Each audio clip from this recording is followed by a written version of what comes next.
Hi, this is Brian with Midway Production Services. Are you connected?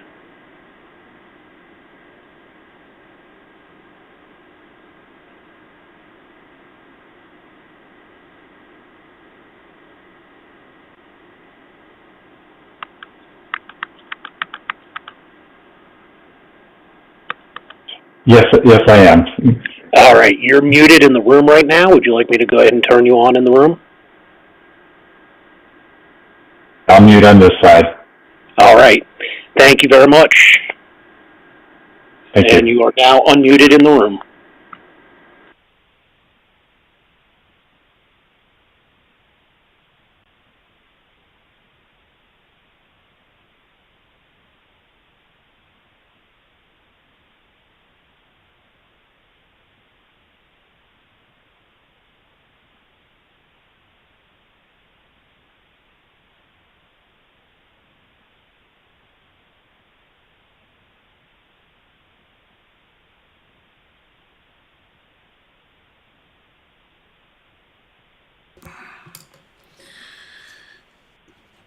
Do I have a motion to return to open session?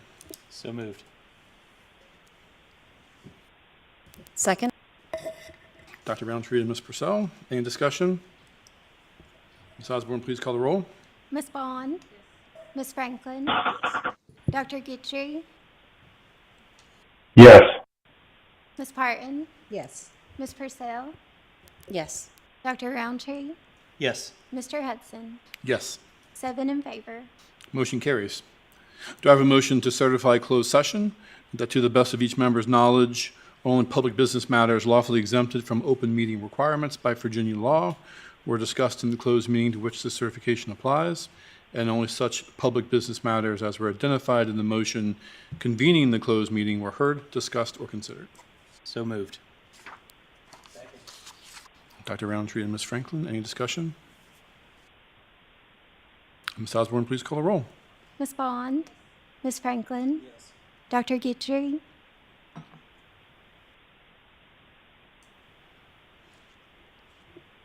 Dr. Guidry? Yes. Ms. Parton? Yes. Ms. Purcell? Yes. Dr. Roundtree? Yes. Mr. Hudson? Yes. 7 in favor. Motion carries. Do I have a motion to approve the personnel report as presented? So second. Wait, what? Oh, okay, thank you. Ms. Franklin and Dr. Roundtree.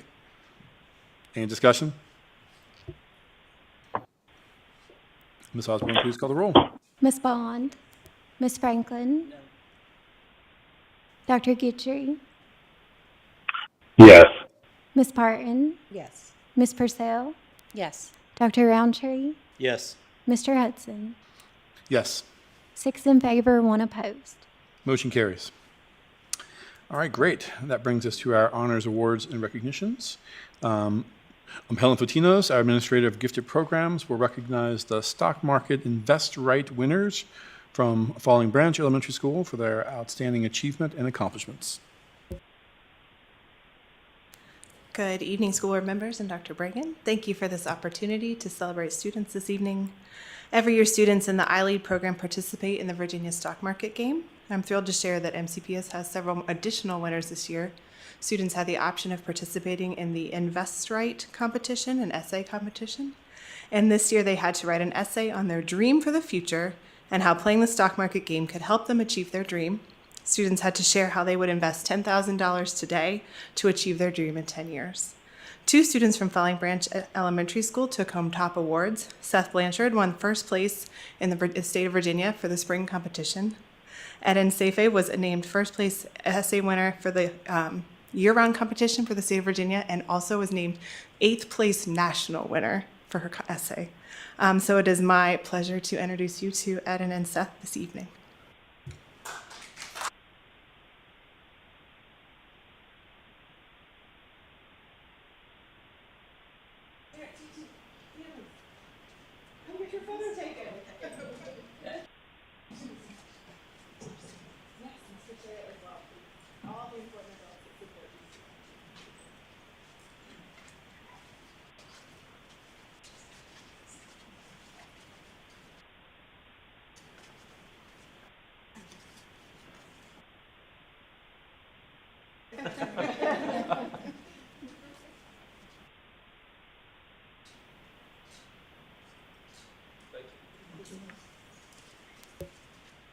Great, thank you so much. So the board always likes to take a quick break and go say hi to our award winners. And so if y'all maybe come to the front of the boardroom for just a second, we're all going to come down and say hi to you real quick, okay?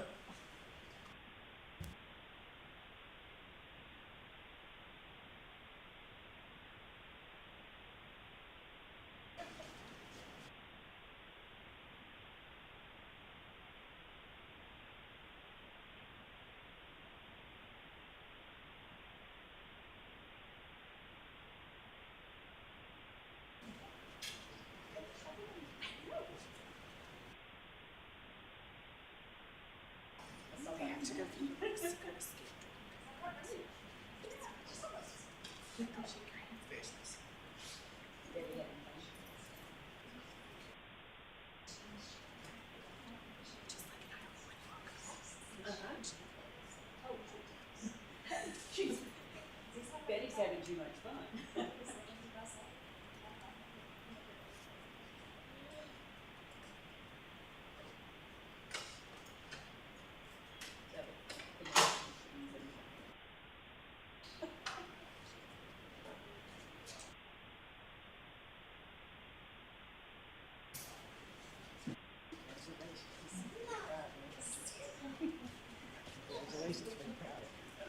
Big congratulations.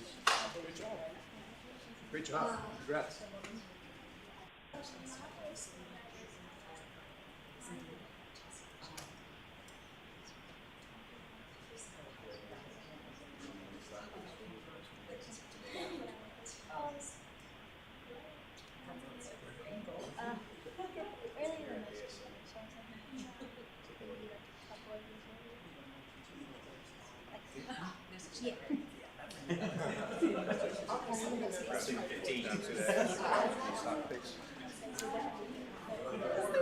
Long term.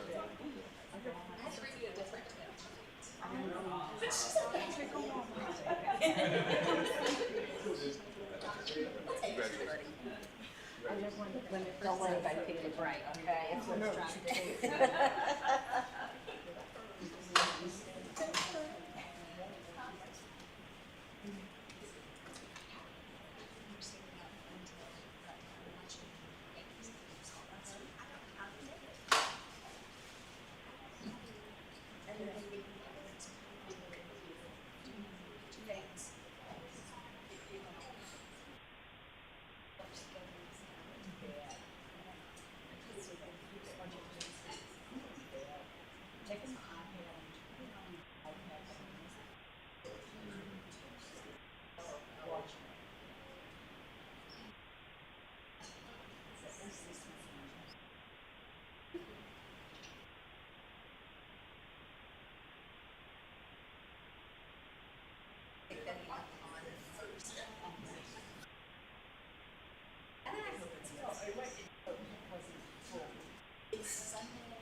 All right, our next agenda item is public address. We welcome the opportunity to hear from students, parents, employees, and community members about education matters in this community. As a reminder, the board sets aside 30 minutes to start our public address. We have the option to extend in 30-minute increments, which Ms. Osborne will remind us of. If there are additional speakers after 90 minutes, the board will continue with their business meeting and hold one additional 30-minute session. At the end of the business meeting, the clock continues through applause and disruptions. The more disruptions there are, the fewer speakers who get to address the board. I will call each speaker up by name in the order that they signed up. Each speaker will have 3 minutes to address the board. The board does not respond to speakers during public address. Screens will show when the speaker has 30 seconds remaining and when their time is up.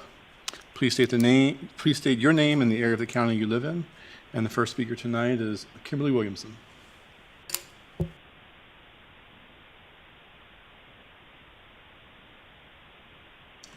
Kimberly Williamson, Christiansburg. I'm reading tonight from the Department of Education's Office of Civil Rights letter sent out to the schools on February 14, as well as from the DOE's webpage on education and Title VI of the Civil Rights Act. These make it clear that various DEI activities by MCPS, such as disciplinary procedures, class enrollments, grading practices, hiring practices, the teachings of the White Privilege Conference, etc., are clearly illegal if race is used as a factor at all. From the DOE's webpage on education and Title VI, Title VI of the Civil Rights Act of 1964 prohibits discrimination based on race, color, or national origin in programs or activities that receive federal financial assistance. The DOE's Office of Civil Rights mandate to ensure that recipients of financial assistance from the DOE comply with Title VI covers pre-K through grade 12 public schools, among other institutions. From the letter to the schools, the Supreme Court's 2023 decision in Students for Fair Admissions versus Harvard, SFFA, which clarified that the use of racial preferences in college admissions is unlawful, sets forth a framework for evaluating the use of race by state actors and entities covered by Title VI. The court explained that classifying and assigning students based on their race is lawful only if it satisfies strict scrutiny, which means that any use of race must be narrowly tailored, that is necessary to achieve a compelling interest. To date, the Supreme Court has only recognized two interests as compelling in the context of race-based action. Number one, remediating specific identified instances of past discrimination that violated the Constitution or a statute. This was once appropriate when the Christiansburg Institute was integrated into Christiansburg High School in 1966. Number two, avoiding imminent and serious risks to human safety in prisons, such as a race riot. Nebulous concepts like racial balancing and diversity are not compelling interests. As the court explained in SFFA, an individual's race may never be used against him and may not operate as a stereotype in governmental decision-making. There is zero legal basis for using race, directly or indirectly, in any decision-making at MCPS, and it must stop. Thank you. Next up is Bob Beard.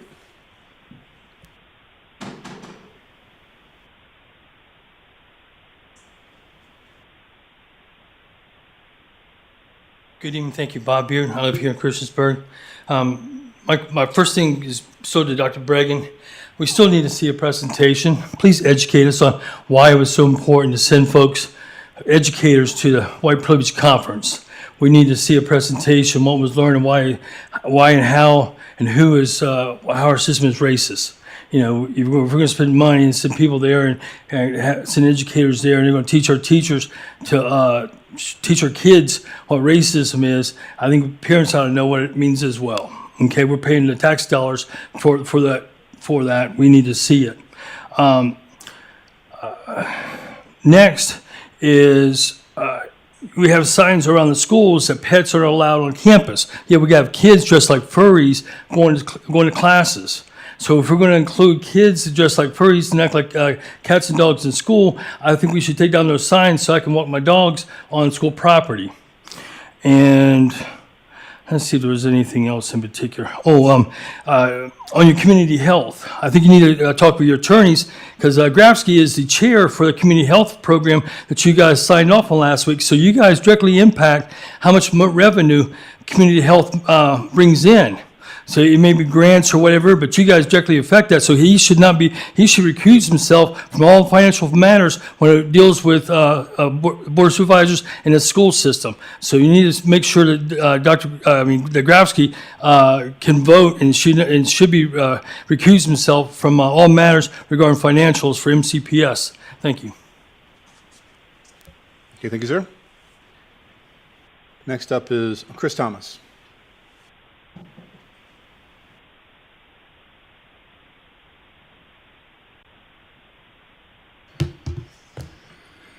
members of the board, and citizens of Montgomery County. Can we please give the anti-DEI bit a rest, just for a little while? I know my friends on the right will keep beating this dead horse until it stops coughing up engagement in their sad little cloistered corners of the internet, but we all know the score here. Unless I miss my guess, this board is not overly sympathetic to a dramatic reading of the president's latest executive order, or whatever Mr. Beard is stammering about. It's a waste of time. You know it, I know it, they know it. Chair Hudson, just to be clear, I'm not asking you to gavel anybody down or anything like that. This is a public forum. They have as much a right to address it as anyone else. But let's just all be super clear about what this is. Because it's not productive social discourse. It's not argument in good faith. It's not trying to find common ground or improve our community or better our schools or anything like that. It's a sad, pathetic, childish cry for attention. Look at me. Listen to me. This board has real issues to consider. It has serious business to discuss. Our schools are a massive undertaking, dispersing millions of dollars, orchestrating the education of thousands of students, providing busing and meals and infrastructure that makes all of that possible, and running it is a lot of work, and I recognize that. Long after my friends on the right here checked out of their meeting, this meeting, and gone home to dream about when America was great and women knew their place and minorities lived in constant terror of mob violence, this board will still be in session. You'll conduct the actual business of government. You'll do the hard work. You'll make the hard choices. And you'll go home late to your spouses and loved ones. I'll be here with you until you do, because I care about those things. This isn't a convenient soapbox for me. I'm not here to waste your time or listen to myself talk or parade around in my little homemade t-shirt.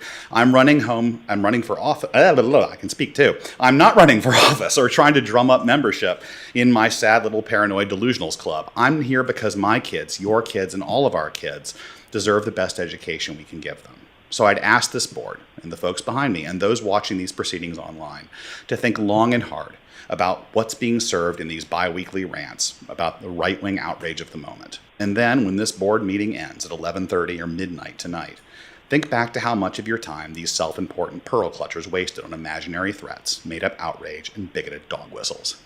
Our kids deserve better. And in the spirit of that, I'll yield back my last 45 seconds. Thank you, sir. Next up is Kim Bowman.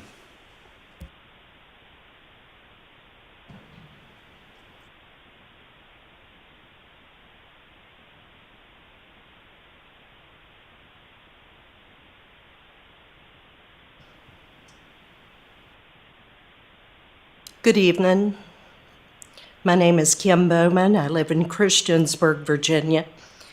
And tonight, I'd like to speak about the effects of bullying. Let me find my place here.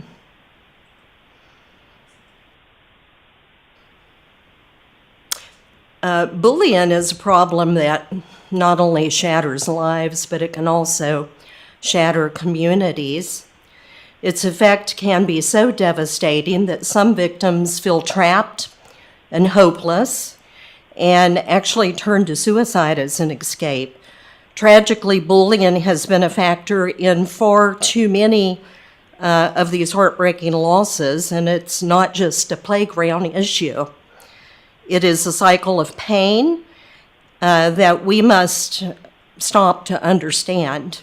Bullying can devastate a child's mental health, leading to anxiety, depression, and low self-esteem. And I think that we can all agree that the mental health crisis in our young folks is definitely rising and not getting better, actually across all age groups. Victims often feel isolated, they lose confidence, they may struggle academically, withdraw socially. The impact extends far beyond victims. Bullies themselves are also often caught in a cycle of aggression rooted in their own pain. Why do kids bully? Often it's learned behavior. A child with a parent who bullies through verbal abuse, control, intimidation, and they may see this as normal and actually mimic the behavior in public. Insecurity is another major driver. Some kids lash out to feel powerful, hiding their own feelings, and it can push a child to redirect their hurt onto their peers. Other causes are narcissistic tendencies, like the craving of control or admiration. And this can fuel bullying as kids seek to dominate or feel superior. Adults bullies play a significant role. When kids see grown-ups, parents, teachers, or coaches using power to belittle or to manipulate, they can internalize that bullying is accepted, even rewarded. This is worsened when the responsible adults fail to act. Teachers, parents, school staff who ignore bullying or dismiss it, as kids being kids, allow that cycle to continue. I'm sorry, Ms. Bowman, your time is up, but thank you so much. Seeing no one else signed up for public address is closed. Next up are consent items. If no one wishes to move an item out of consent, we will consider these items approved. I'd like to call the board's attention to 2 donations from the New River Valley Biker Church to Auburn High School and Auburn Middle School.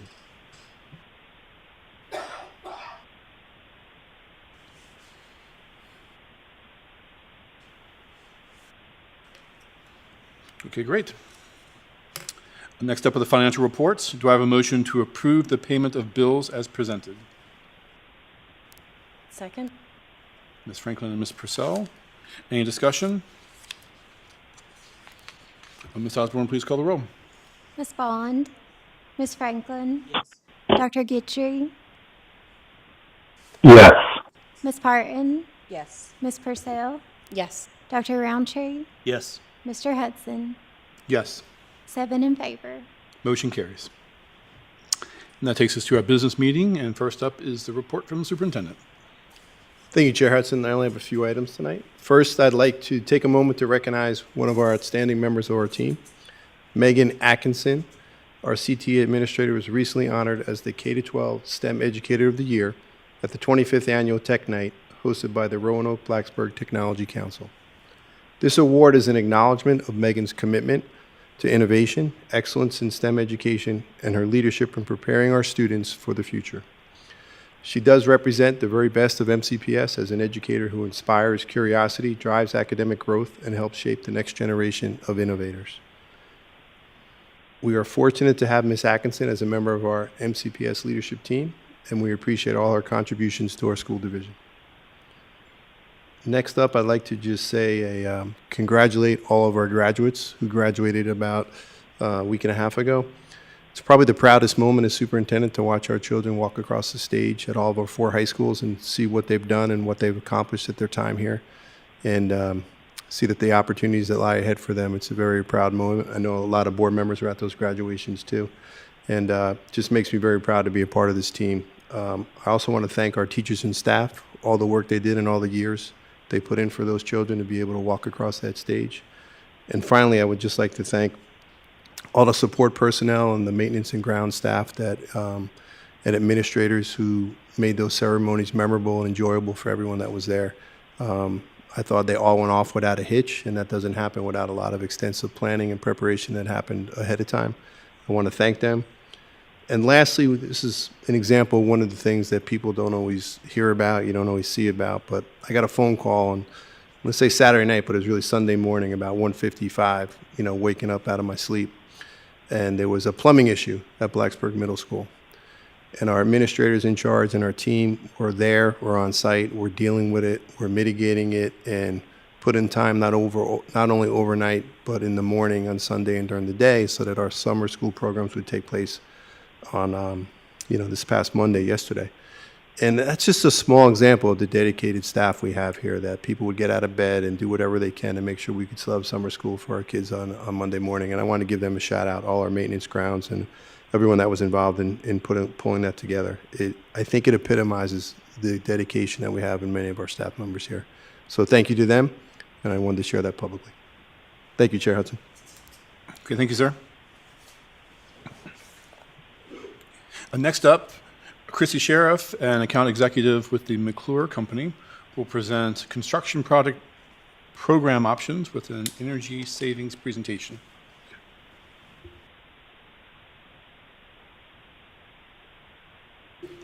Good evening. Good evening, Chair Hudson, members of the school board, Dr. Bragan, and public. Thank you for having me here. And what you just said, I'm here to introduce Energy Savings Performance Contracting, which is a construction or innovation towards the school building's path that allows you to upgrade your school infrastructure with an improved energy efficiency, reduce long-term costs, and do so without upfront capital. First, I want to say how much it is very clear what Montgomery County Public Schools has done to answer to and show its effort towards its strategic plans. What we've seen in the projects you have unfolding with Christiansburg High and those impending in process and being thought about shows dedication towards being stewards of your community. I'm here to introduce this concept as another means for furthering that commitment towards your schools and the physical learning environment that enhances the learning success of our students. Traditionally, when you're looking at upgrading a boiler, Blacksburg High School has a plumbing issue, or if a roof needs to be repaired or upgraded, you're doing either as a single source project or you're looking at something as bold as an addition or a new business or a new construction building.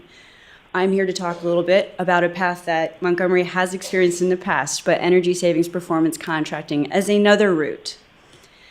Traditionally, when you're looking at the single scope, you're doing a boiler, a roof project, or a plumbing upgrade to one single building. You're looking at a single bid. It's usually design, bid, build. You're getting a low bid opportunity for procurement. There's a little bit of change order risk in there that prices could change from that initial quote. You're also looking at additions or new construction where there's many moving pieces. There's a lot of back and forth. You might get one price, you might hear a different price later. And ultimately with both of these directions, you're not really quantifying what good it's doing, just an out cost, just an upfront cost, not does that plumbing or that boiler, that HVAC or that roof have an energy savings component to it that could reduce that cost? And that's where the energy savings performance contract method comes in as an alternative. With this path, we look within your buildings and your operating budget first. We want to understand what your buildings are costing to run and operate on the day-to-day.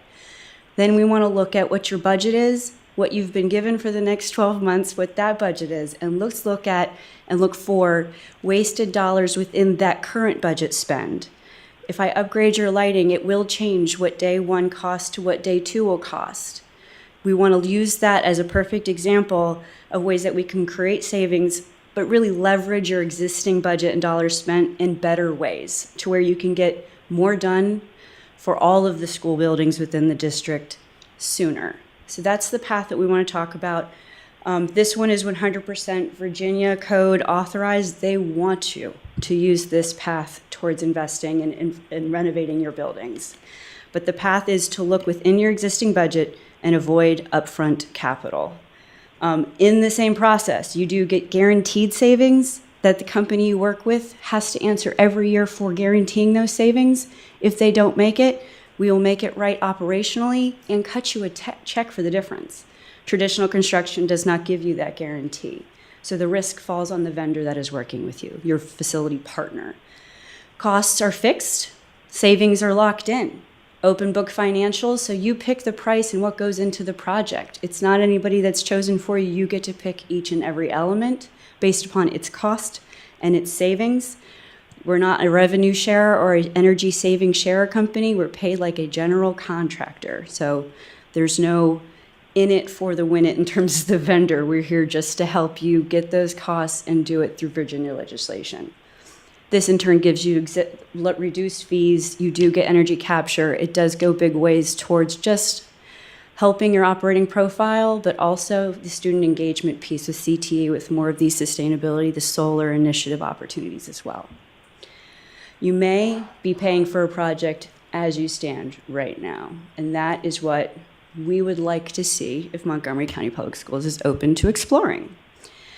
Ways that we can look or scope items that are traditional in energy savings performance contracting. The bigger buzzwords are most common are lighting, plumbing, roof upgrades, solar for renewable energy, as well as geothermal exploration, HVAC recommissioning, as well as upgrades, chiller, boilers, electrical. So if any of these things sound familiar, these are 100% items that don't just have a cost component to it, they have a savings component to it.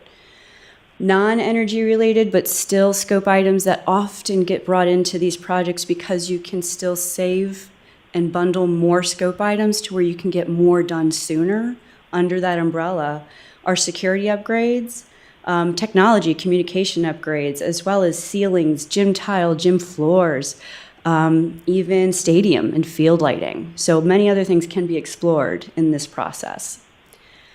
A simplified way of just kind of pulling one item away and showing how this works is just pulling lighting, for an example, one scope.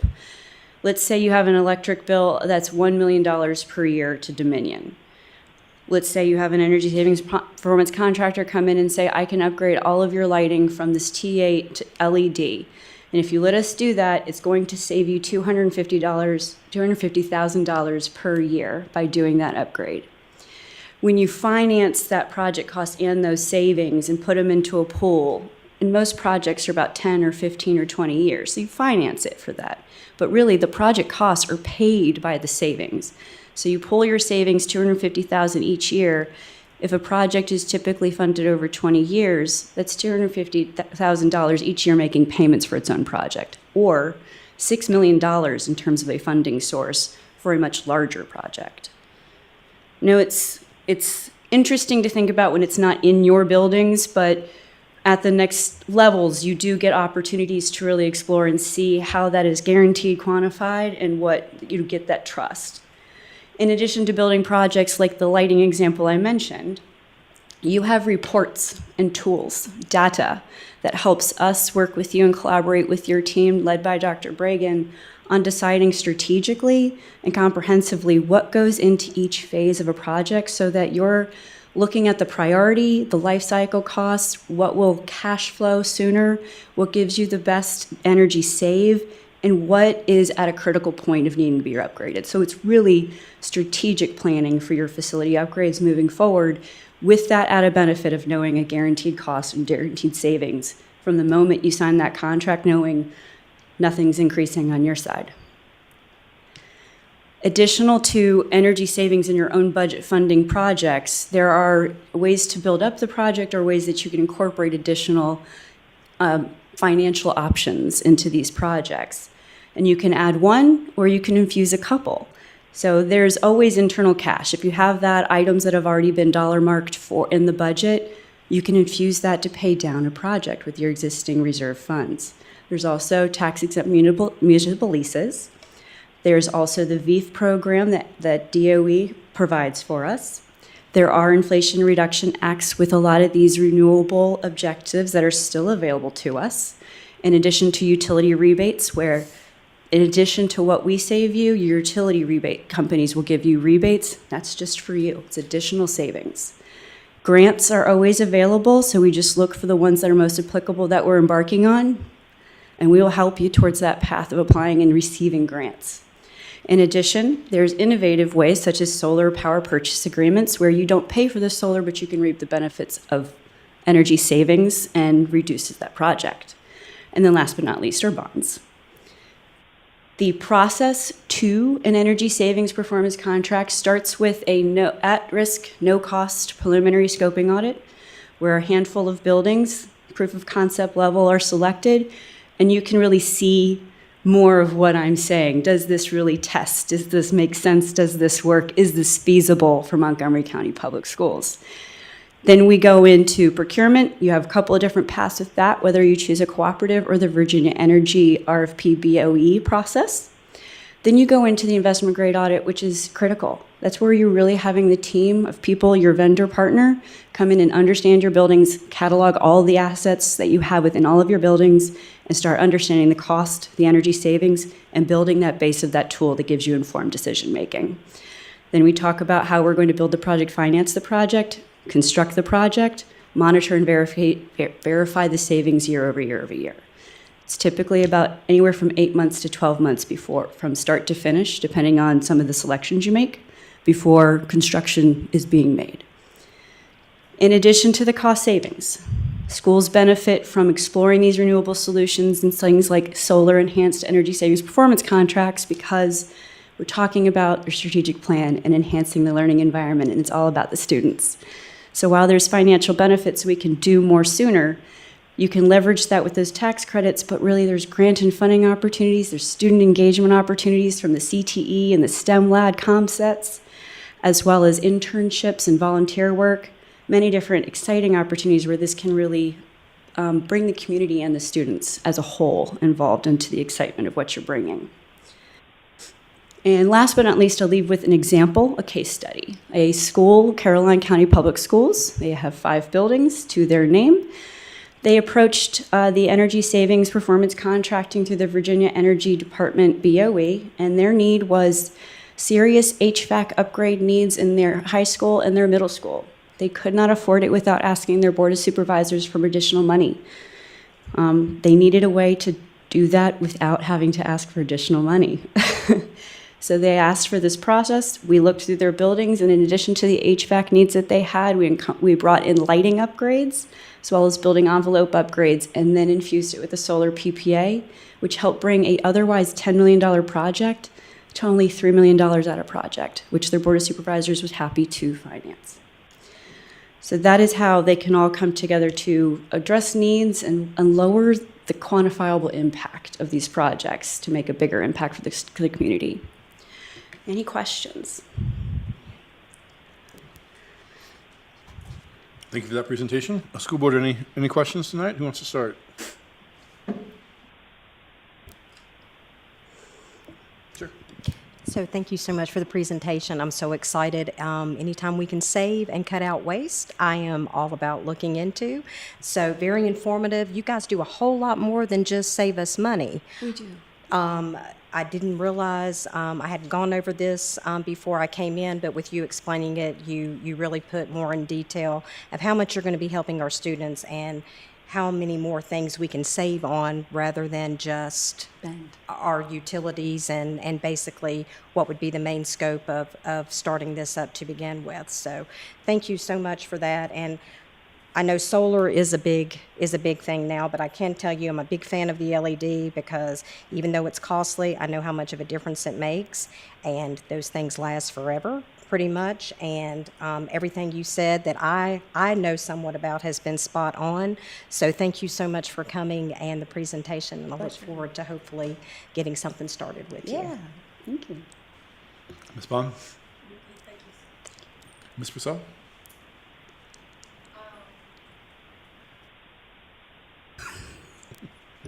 Mr. Roundtree? Yeah, thank you for the presentation. I guess, I don't know if this is for the administration or for them, but what are the next steps that we would be going after, or what approvals are needed in order to take those next steps? I think we'd go out with an RFP, see what companies would be interested, then start the process. And then when we get a company that would be selected, it would begin with the investment grade audit, which, as I understand, Ms. McClure, there's no risk to the district at that point. That's correct. And then they would present their findings to the school board and say, listen, we could save you this much money that you could fund this many projects over this period of time. Yep. He nailed it. That's exactly right. Yep. Thanks for the presentation, and if you need something from the board, just let us know. Ms. Franklin? A lot of information. So when I was first going through this, I'm like, so I don't understand how it all comes together in the end. Your presentation did help with some of that. So we put out an RFP, we choose someone, and then they come in, do their audit, and then they come back to the board and say, these are areas where we feel we can save you money, or in the projects that you are constructing, or in the future, what your plans would be. These are things that we suggest that you incorporate into those buildings. That's exactly right. So there's a 10-year plan that we give you as a tool that becomes your data sheet that tells you what's critical and where can you cost effectively make the biggest impacts as well. So it's an industry strategy game of figuring out what needs to be done when. But yes, the investment grade audit is when a lot of data combing is done. We really study your buildings in and out, understand how they're used, when lights are on, how water's used, and and understand your consumption based upon actual usage. And then we come back and say, the boiler needs to be upgraded, an HVAC, a roof needs to be repaired, lighting should be upgraded. Here's the cost to each. Here's the savings to each. And honestly, Dr. Bragan and his facility team, we decide. So it would be a collaborative effort to say to the board, we recommend this phase, this project, these items to be done. This will be the cost impact. Here's the savings component with it. Do you approve? Okay. So where would you, as a partner, be during that 10 years? Would you be continuously doing audits to make sure things were moving in the right direction? Different technology comes up. All of the above. So there's always a component to what happens after the project. So there's always maintenance programs that you're more than welcome to take on, but there's training to your staff that we stay on. Every year there's measurement and verification to make sure what we quantified before is working. The best projects that we find, or the best partnerships, are where you're doing phases, not just one big project. So at that point, you're really creating a partnership where every couple of years you're figuring out what the next strategic move should be done. So we don't leave. It's a true partnership. It's long term. That 10 years that you mentioned, we're probably meeting regularly to decide what has been successful, where do we need to look at next. Do we need to look at a more comprehensive study on one building and one's needs? We're there every day. Okay. So in the past, the district has had plans where they were, okay, these are what we rank critical, fair, good, the whole process, right? Yeah. And this is the schedule to get them done. This is how we're going to budget for them. What are you going to do different than that? Well, I think by having the energy savings component, so you know what the true cost impact versus where you can legitimize or leverage any savings, plus navigating grants, I think helps. It opens up to another door. It opens up another pane to look through in that problem solving. So by having that, you can have a more constructive strategy to each project that you're implementing. So before it was just cost and need and priority, or this critical system is saying it's at end of useful life. With this in place, you should be expecting when something's going to be at a critical point of failure. It should be planned more. So hearing that, just as an example, if a high school had a plumbing issue, having these studies, having that report done will avoid a lot more of those catastrophic occurrences. There won't be moments of duress. It'll be more planned, and your budget will be more seamless. Okay. So I guess this is for Superintendent. So how does this process fit into our facilities structure that we have now, as far as all the different people we have? Yeah, I think what you had mentioned it earlier, Ms. Franklin, that we have, we want to get it updated when we have the new facility directors start working here, but we have an idea of what our mechanicals are need, what their lifespan is, not overall building renovations, but what's the lifespan for the roofs in all of our 20 buildings? What is the lifespan for our HVAC? What are some of the boiler issues and some of the things? And then we look at with this company or whoever we would choose to go with, what are the ones that are, we triage it. What are the ones that we need to be most critical? And then if they say, okay, I'm making this up, to replace the boilers at the 4 high schools, it's going to cost you $15 million to do that, right? It's going to take a couple of years to finish that or whatever. And the savings that generate can finance that over 10 years. We would bring that back to the school board and with a proposal, and this is what we would be doing. The part that, again, seems intriguing to me in the process is that it's the guaranteed savings so that we can get some capital improvements at no cost out of pocket to the district. Now, that sounds too good to be true, and we'd have to cross the T's and dot the I's to make sure of that, because my mama said when it sounds too good to be true, it usually is, right? So we just have to get all those particulars, but it seems like it's an opportunity for us as the division to work with what we already know we need to replace. Like, we're going to talk about a capital plan in a little while and what we want to present to the Board of Supervisors. That's something different This would be more aligned to those ongoing capital expenses that we get that $3 million from the Board of Supervisors annually to replace. If you remember this year, we have 2 basic roofs that are going to take up most of that money at 2 of our elementary schools. Those things are just going to keep happening. So it's an opportunity for us to do that at no cash outlay. That's exactly right. I had another question that went away. So once we make the investment to say, yes, we want to do this, this is the firm that we want to engage with, when do the dollars hit your door? That's the beautiful part. Not until a project that has cost and savings component is in front of you saying this is what we're going to do. Not until that day, or a month after, really, because paperwork signing, legal, get everything notarized and everything executed. But that's when. So when we're doing the investment grade audit, no costs. When you've selected a project where you have it guaranteed and locked in, what the company you select will be asking for you to commit to in terms of payment, what they're going to be on the hook for savings every year to you, and what scopes will be operationally proofed and successful for you. Okay, thank you. No, my pleasure. Dr. Guidry? Yes, thank you so much for the presentation. I have a couple of questions. On one question might be as much for the superintendent as for you, and that is we have a capital plan that we're going to discuss tonight that's going to be over $100 million, and this will include some financing or potential financing.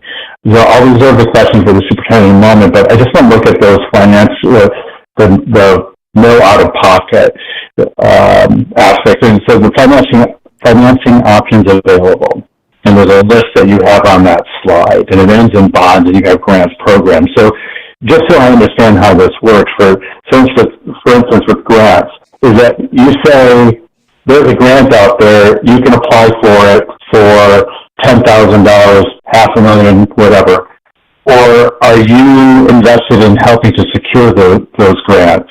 That's just one thing I see on your list. I mean, I'm just trying to understand how the relationship works. Grants are always tricky, as we know. Typically, you need to find one, Right. and you almost have to have your project ready to go in writing and in documentation in order to apply for that grant. So what we'll always do is advocate and always look around and find and know a number of grants that are available to you, that if we're working on a project that is applicable, we're going to help you with the documentation, spark your interest, and maybe let you know that there is one available, help your team if you have one to fill out that application. We do a lot of work in terms of getting the data for it. I've helped a school get the eBus grant. So there was a lot of study and documentation on the vendor side in order to get them to apply for that. So that is an example of the level of effort we help with grants. It's if we know one's available and we have a project that looks to fit it, we want to help you apply for it and get it. It really becomes additional money for the schools. Grants become kind of extra credit because when you're designing the project, you can't assume that you're going to get the grant because of the timing of when you receive the acceptance. But once you do, that is your money, or it can be used to pay the project off early in that financing equation you're talking about. So it's definitely can be infused, and there are a number that are available in the energy efficiency world right now. Okay, that's helpful to know this kind of division of labor. So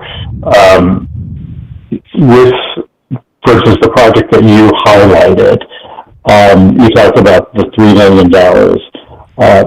We have more buildings that would be involved. So we're probably looking at bonds or other funding streams in this process. I'm just trying to understand how the financing options works. I understand you serve as kind of a general contractor, but what kind of funding structure would be looking at, and I guess this leads to the second question for you, Superintendent Bragan, of how this intersects.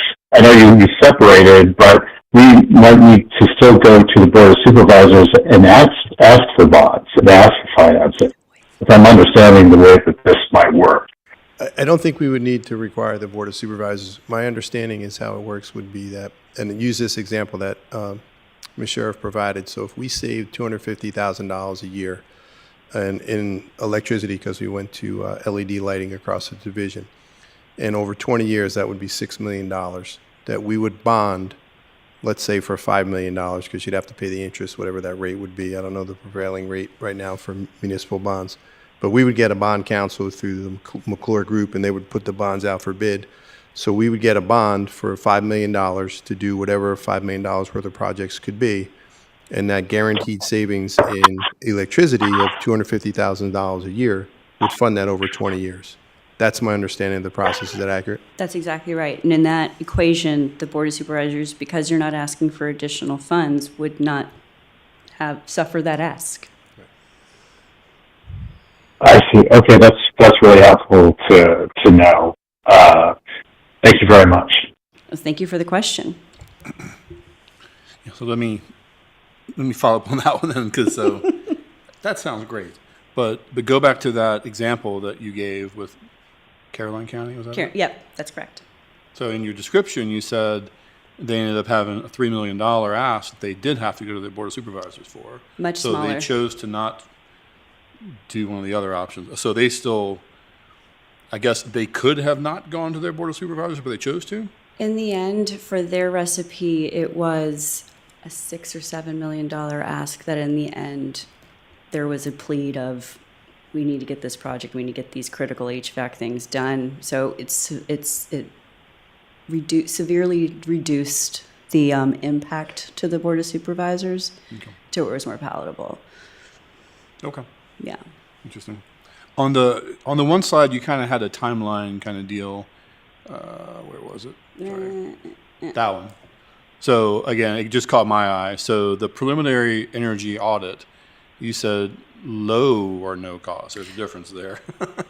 Your choice of company. So, okay. And that's like my company, McClure, would not charge you. Okay. But I can't speak for all 16 out there in Virginia, but I can say we would not charge you. I see what you're saying. Right. Best cases, we find you traditionally are not being charged. You would know that very upfront. Okay. Because I mean, obviously, at least for me, if it doesn't cost us anything to explore this and see what the options are, lay it all out, and see if there's some wins there. If they're not, thanks for trying. You walk right? away. Yeah, walk away and say thank you for your time and your interest. I can say I've checked that box and I no longer need to look under that rock. That is not it. But and for companies like the ESCO, because it's a comprehensive and very evolved program to bring in all these different elements, to have a proof of concept done for you that's real to your buildings helps paint that picture a little clearer. So that's a happy service offered. Okay. Got one more question. Yeah, sure. So when you were talking about the finances and not having to go to the supervisors for funding, and you said, I may have heard this incorrectly, that this board could issue bonds. I probably heard that incorrectly. And school boards can issue bonds? Right. I think that's in the sole discretion of No, we can't. the entity, right? I just wanted to make sure that's not what you were saying. I Is that, didn't say that. okay, I just heard it wrong.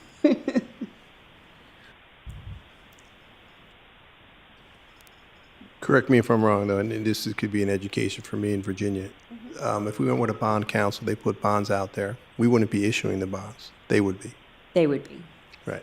So it would be like going to a mortgage company, getting a mortgage, then we would be making the payments out of our operational budget annually on what those savings would be. Now, if there has to be a pass-through with the county for the funding, because they're our bank and all that, I don't know those particulars, but that may be a part of it. But it wouldn't be us going to the county and saying, hey, I need $6 million, raise taxes 3 cents and give us that money. there may be a pass-through there. I don't know that particulars on procurement. We'd have to get all that information. Exactly, because they're the funding agent, there is that governing piece of, I know what is happening, that would be applied, but it's not the same as asking for that $3 million or $6 million or $10 million for the additional to the budget. It's to avoid that. This is put in place to avoid and be a little bit more resilient within the school systems. Right, but make sure I'm clear with this. But it still sounds like you're saying that this board would go out and ask for a mortgage, basically, on a project, and then we would pay for it through savings? Well, yes. So the exact same example with a tax-exempt municipal lease. So those are low interest rate leases that are operating leases that are built and designed for projects just like this, where the project may be $6 million and it's paid for saving $6 million. So the company, like a Bank of America, a lending institution, is going to finance that total big project for you so that you don't pay out of pocket. And you're paying from the $250,000 in annual savings. So it's a wash to you.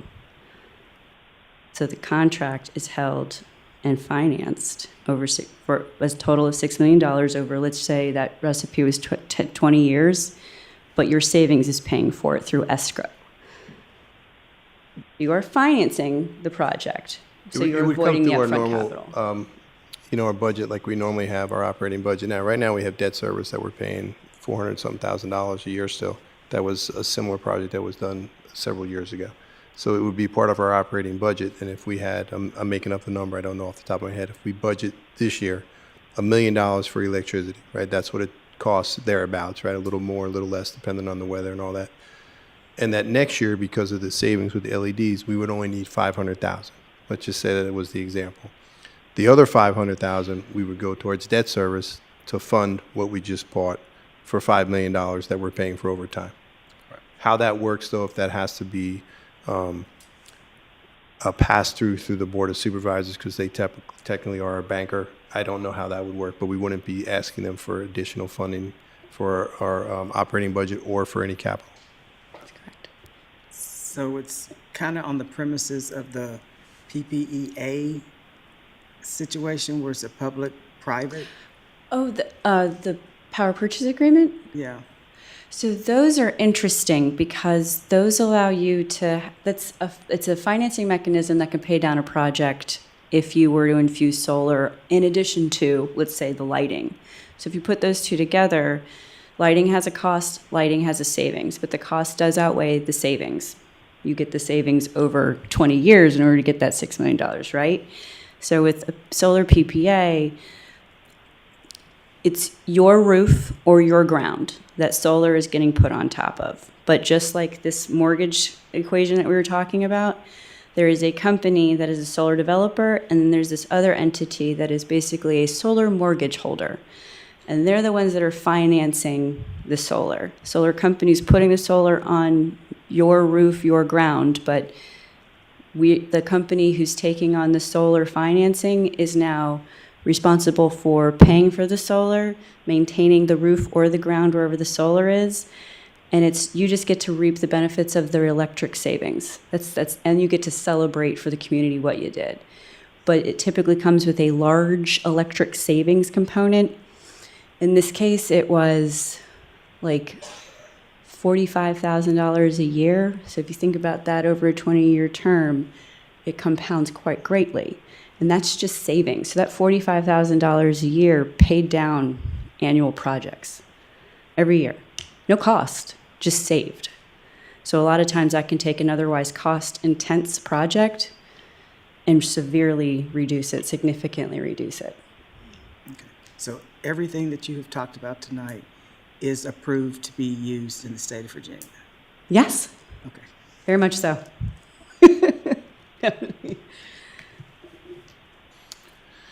Dr. Guthrie, since I can't see you, do you have any other questions, sir?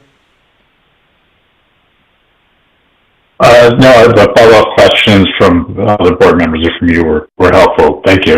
Okay, great. I did have one more, Ms. Sheriff. I'm so sorry. I should have asked you this previously, but how many schools do you all currently represent or represent with. I'm working with about 10 in Virginia right now. Okay. McClure as a whole has done over 300 projects with schools alone. Okay. Any comparable to our size? To your size right now, Loudon is. So you do Loudon? We are working with Okay, Loudon. okay. Mm-hmm. Just trying to see if there's some, to where we could see some comparison, but 100%. it still sounds good. I think it would still look favorable to our Board of Supervisors that we're trying to save money and reduce waste. So us checking into that, I think, absolutely looks really good, so thank you. Absolutely. Board, any other questions? Do we want to give a thumbs up tonight to move forward with this, or do we want to stew on it and come back for a more formal vote? The vote to move forward with it is just to have the audits, or to get the RFPs out. Right. So that we can That's get the right. audits, and we can learn some of this as we go before we make a total commitment. Okay, thank you. So we good with that? I think a straw poll is Just good. I'm comfortable. thumbs up? Everybody okay? Just starting the RFP process. So. Thumbs up for an RFP to look at this project. Correct. Okay. Thank you so much for your time. Thank you.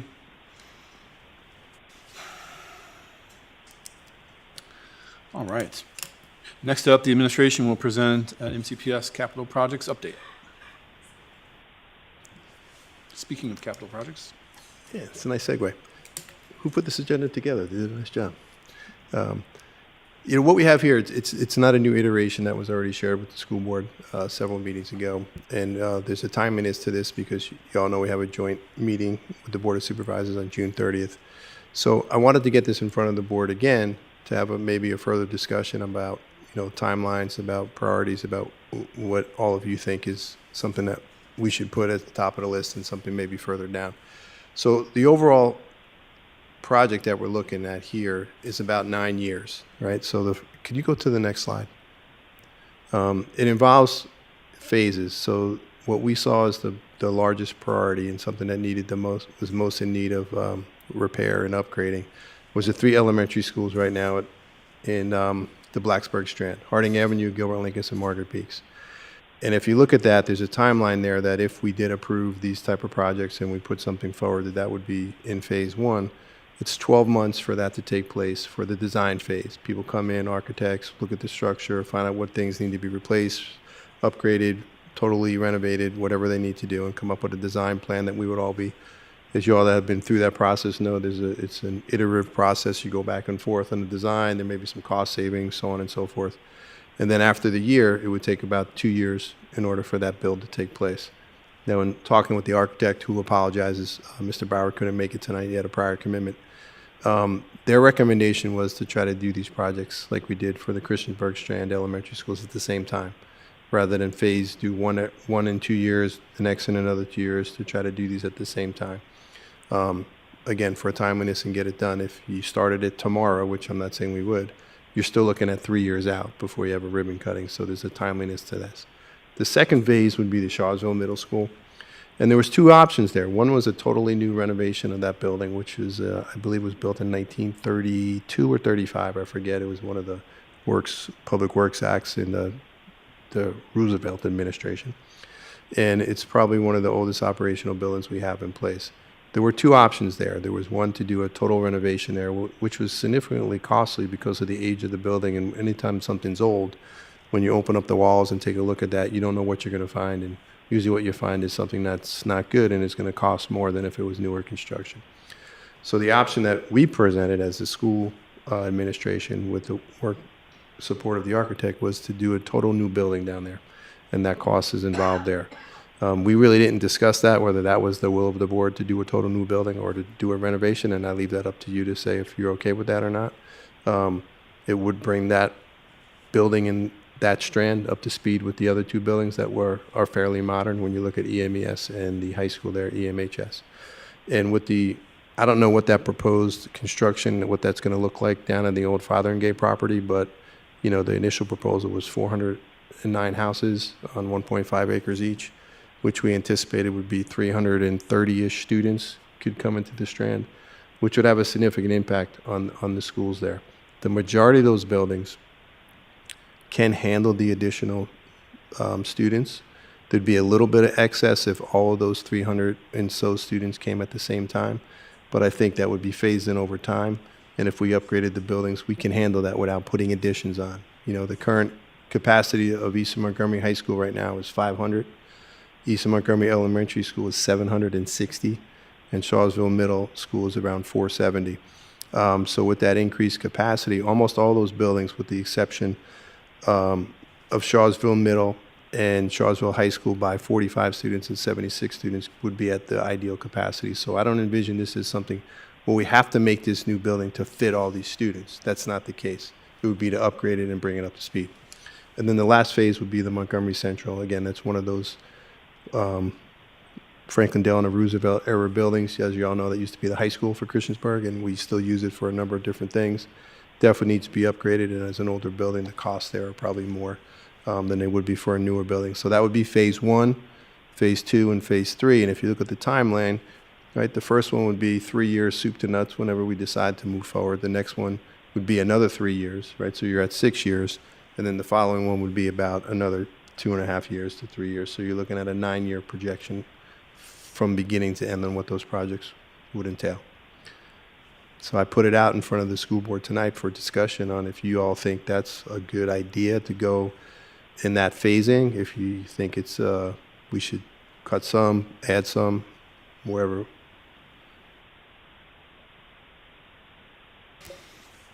Okay, great. Thanks for getting us back up to speed on that.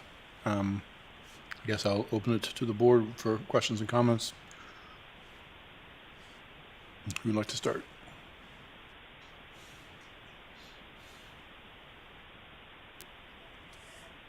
You start.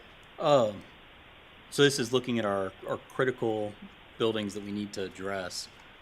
The buildings that are next down the road, what kind of updates do we expect to see in those in a 10-year horizon, or a 6 to 10-year horizon? Are all of our other buildings going to be okay during this 10-year process? We believe so within this window. These are the ones that are most in need. And I have a brief video, but I didn't include it in the agenda, so I didn't want to just add it, that we looked at some of the infrastructure in these buildings. And if you haven't, and you had an opportunity to walk those 3 elementary schools, I don't think you would question that there's a need for those to be updated and that they are the most in need. Without a doubt, those are the most in need. I can't think of anything else that we would come to the surface other than an emergency, right? Or as we talked about earlier, there may be some HVACs that need to be totally renovated, some roofs that need to be totally renovated, but a total building upgrade in the next 10 years other than these, I don't see that. And for the Board of Supervisors decision-making process, what's that following 10 years after that look like? Are there going to be buildings that we're going to be doing significant upgrades to over that period, or are they going to have a significant amount of time to pay down this debt? That's a good question, and I haven't looked that far out. We did a demographic study with enrollment projections and all that about 1.5 years ago, and it only went to 10 years. So you're asking basically what would the 20-year outlook be? Haven't done that. Thank you. Could you share that video out with the board at some point? Yeah, absolutely. I didn't want to add it to the agenda. I don't know Sure. if we would play it publicly tonight. We actually have it if you wanted to show it. It's 2.5 minutes, but. Do you guys like to see that tonight, board? 2.5 minutes? Sure. Key your mic, Penny. I'm sorry. Thanks. New construction at Charlottesville Middle School. Did we look at that before? Or did I just don't remember? Yeah, it was on the last time we presented on this, and we shared it when Josh was here. We just kind of talked about it, and I think we put it out there for information and everyone to have a conversation on. At some point, bring it back to y'all. But yeah, we did. This is the exact same presentation that we presented before. Okay, thank you. Dr. Bragan, do we have any information on when the last time any major updates were done to Charlottesville Middle School and how long ago that's been? By chance, you probably Off may the not top of my know head, that. I don't know that, but I could find that. There's been some renovation done there. That's not I solely the knew we original had, building. not too long ago, we had some issues with the kitchen, with the things getting in through the kitchen, and I believe a walkway that was not secured. I didn't know as far as things being up to code, possible other issues because of the age of the building that might be causing problems that needed to be addressed. There was definitely an addition done. I could find out what time. I don't know off the top of my head, but that walkway is one of the issues that they Yes. wanted to do even in the renovation now because it is covered, but it's not closed. Right. There's a wrought iron fence that goes by there, but obviously, the weather gets through there going into the 6th grade wing. Okay. Can you play that video? Did I get a thumbs up on the video? Yeah, I think so.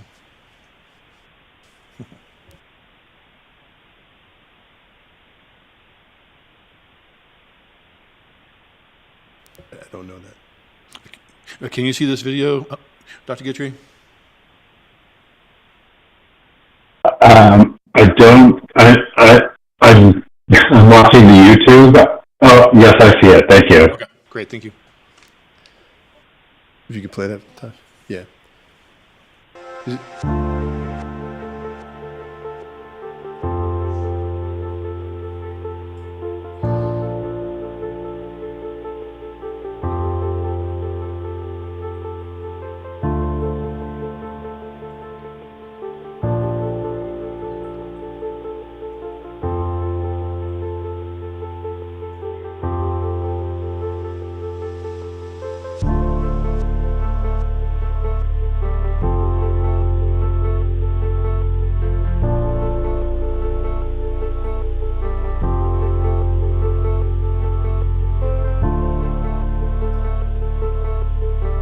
Those are wires in the main hallways.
So, some of the highlights there, if you saw, were the mini split units for the HVAC. They're all done by individual units outside the classrooms. They're aging and not really effective. You saw in the hallways the older lighting as well as the ceiling. It's that old, I don't know what you call it, but it's not drop-down ceilings. It's right on the top there. And when we have leaks and stuff, it's really hard to repair. It's not something where you could just fix it and put another tile in for the drop-down ceilings. You saw the areas where in the primary wings and in Harding Avenue, the entire elementary wing, there's no separate classrooms. Those cubbies are the corridors that just go down, and the bathrooms are in between, but there's no individual doors there. The tiles you saw some of the tiles on the hallways and stuff like that. Those are just, they are what they are. They were built in 1960, and, they looked at. So the infrastructure itself, a whole new shell would definitely be helpful there, and that's what we would look to do for those 3 buildings. And the question I was asked before, those are definitely the 3 that are most in need of the 21 buildings we currently have. Ms. Franklin, we stopped with you. Did you have any other questions? Okay, so for the 3 elementary schools, get back to the slide, and the scope of the renovation, which one of the is the closest or to what we did in Christiansburg? And would like to know if that is in line with the number of students that we have and the projected number of students moving forward. I got to find out exactly what that would be. If you ask me to guess, and it's off the top of my head, the high number is closest to what we did in Christiansburg. The Christiansburg renovations of those elementary schools were total renovations. Those buildings look like new buildings. Christiansburg Primary, Christiansburg Elementary. Not as much at Bellevue Elementary because it didn't need as much. From what I understand, that was just finishing up when I came on site. But the thing that jumped out at me was, if you look at, there's a slide in there somewhere about the cost per square foot, that, we used to talk about $200, $250 a square foot. Now they're talking about almost $600. And that's just the cost of all the materials and everything, which is absolutely insane. If you look on there, it says 2324, average cost per square foot is 509. That trend doesn't seem to be going down. Yep. But I can get that for you, Ms. Franklin. I don't want to... What you shared is helpful. I'm good. Okay. Ms. Bard? No, I mean, those three Blacksburg schools definitely look to me like they are the most in need. From what I could tell, I felt like I was telling Ms. Bond, I felt like I was watching a video of CES before. It looked exactly like that, and what they have done with that school, I would love to see done with these elementary schools. So yes, I'm totally fine with the presentation and moving forward. Okay, thank you. Ms. Bond? I agree. I think they're very, very similar to what we did at Christiansburg, but I am with Ms. Franklin. I would like to kind of have some guidance, and I understand that it's gone up. I know we didn't do it in 18. It's been closer. When did we start the Christiansburg project? You finished in 22 because it was finishing up just when I got here. But I don't think we started in 18. I know. I don't 20 remember. maybe, I could something find like that out. I don't know. But I just think for understanding that, I know it's going to cost more, but I still think if we can kind of look, because that school's almost identical to what CES was. And I think, we need to kind of at least be on the same scope, because Bellevue probably needed more than what they got. And we pulled back because of the funding we could get and what we had to do. So I think we need, we said when we did the other schools that we would keep that in mind. And I think we need to definitely be true to that. Ms. Purcell?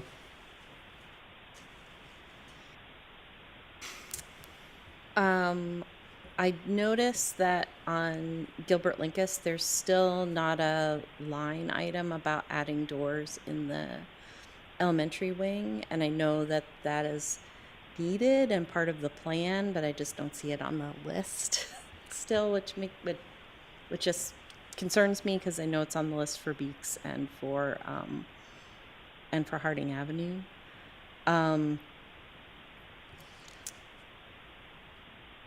When we present this to the Board of Supervisors, is there a way do we have to wait until we kind of go through that design approval process to then know how we can start working on improvements, or is there a way to present, because the idea was that there's some work that would happen simultaneously at all three schools kind of over several years rather than doing one school at a time. Is there a way to communicate that before we go into that design negotiation process?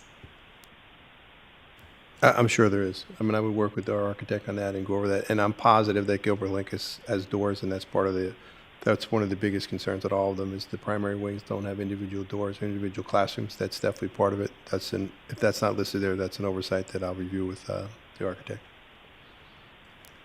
And I would also ask, when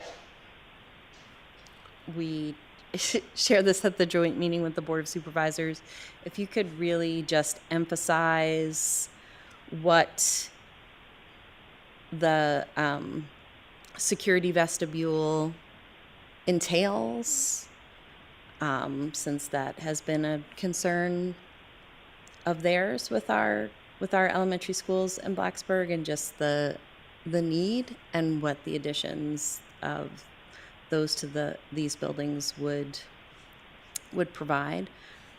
That's just a suggestion. So I think that's all for me. We can absolutely do that.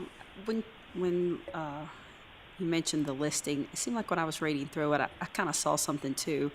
Maybe I misread it, and I can't seem to get mine to pull up. But it said demolish or get rid of the modulars, but on down the list it said making ramps for the modulars or building ramps for the modulars. So I kind of wondered what maybe, did anyone else see that or see? I'm trying to think where there's not modulars, there's an annex, that they would still use the annex building. Maybe it's not Gilbert, but one of the other schools. I Maybe see it might it have been Harding. Harding. Yeah, number 9, it says add ramp at modular classrooms. So I didn't know if that was that's a something short-term thing right. until Right. the I didn't know if other that's what they were parts are talking done. about or. I'll find out. That's an architect question that I don't have off the top of my head.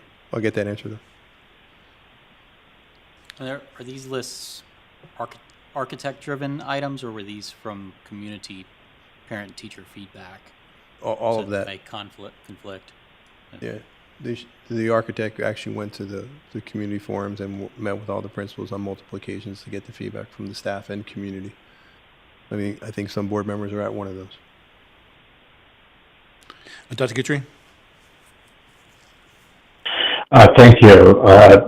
I'd like to echo the requests regarding the doors at GLE.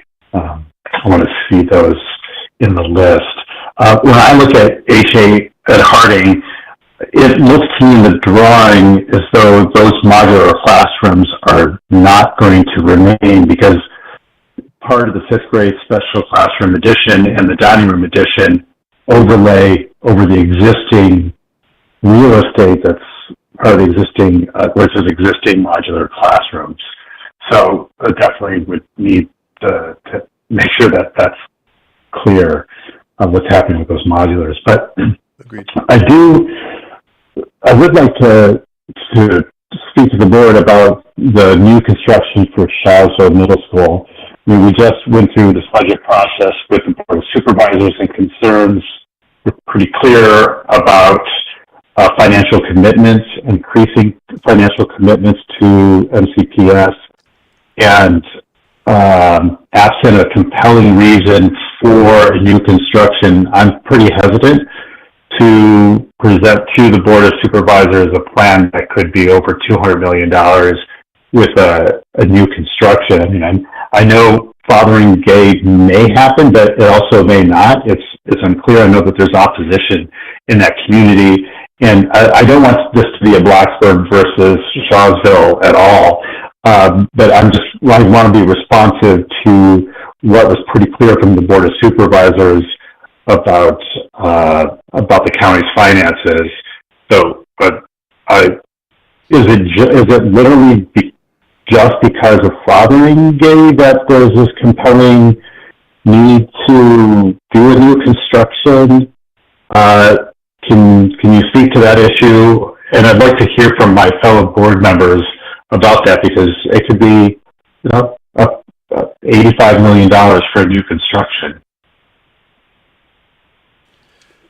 It would be driven, Dr. Guthrie, the need for a new building would be partially driven by the new construction, whatever iteration that takes. As you know, as you're aware, I don't know where they are with that planning process or what the final decision may be.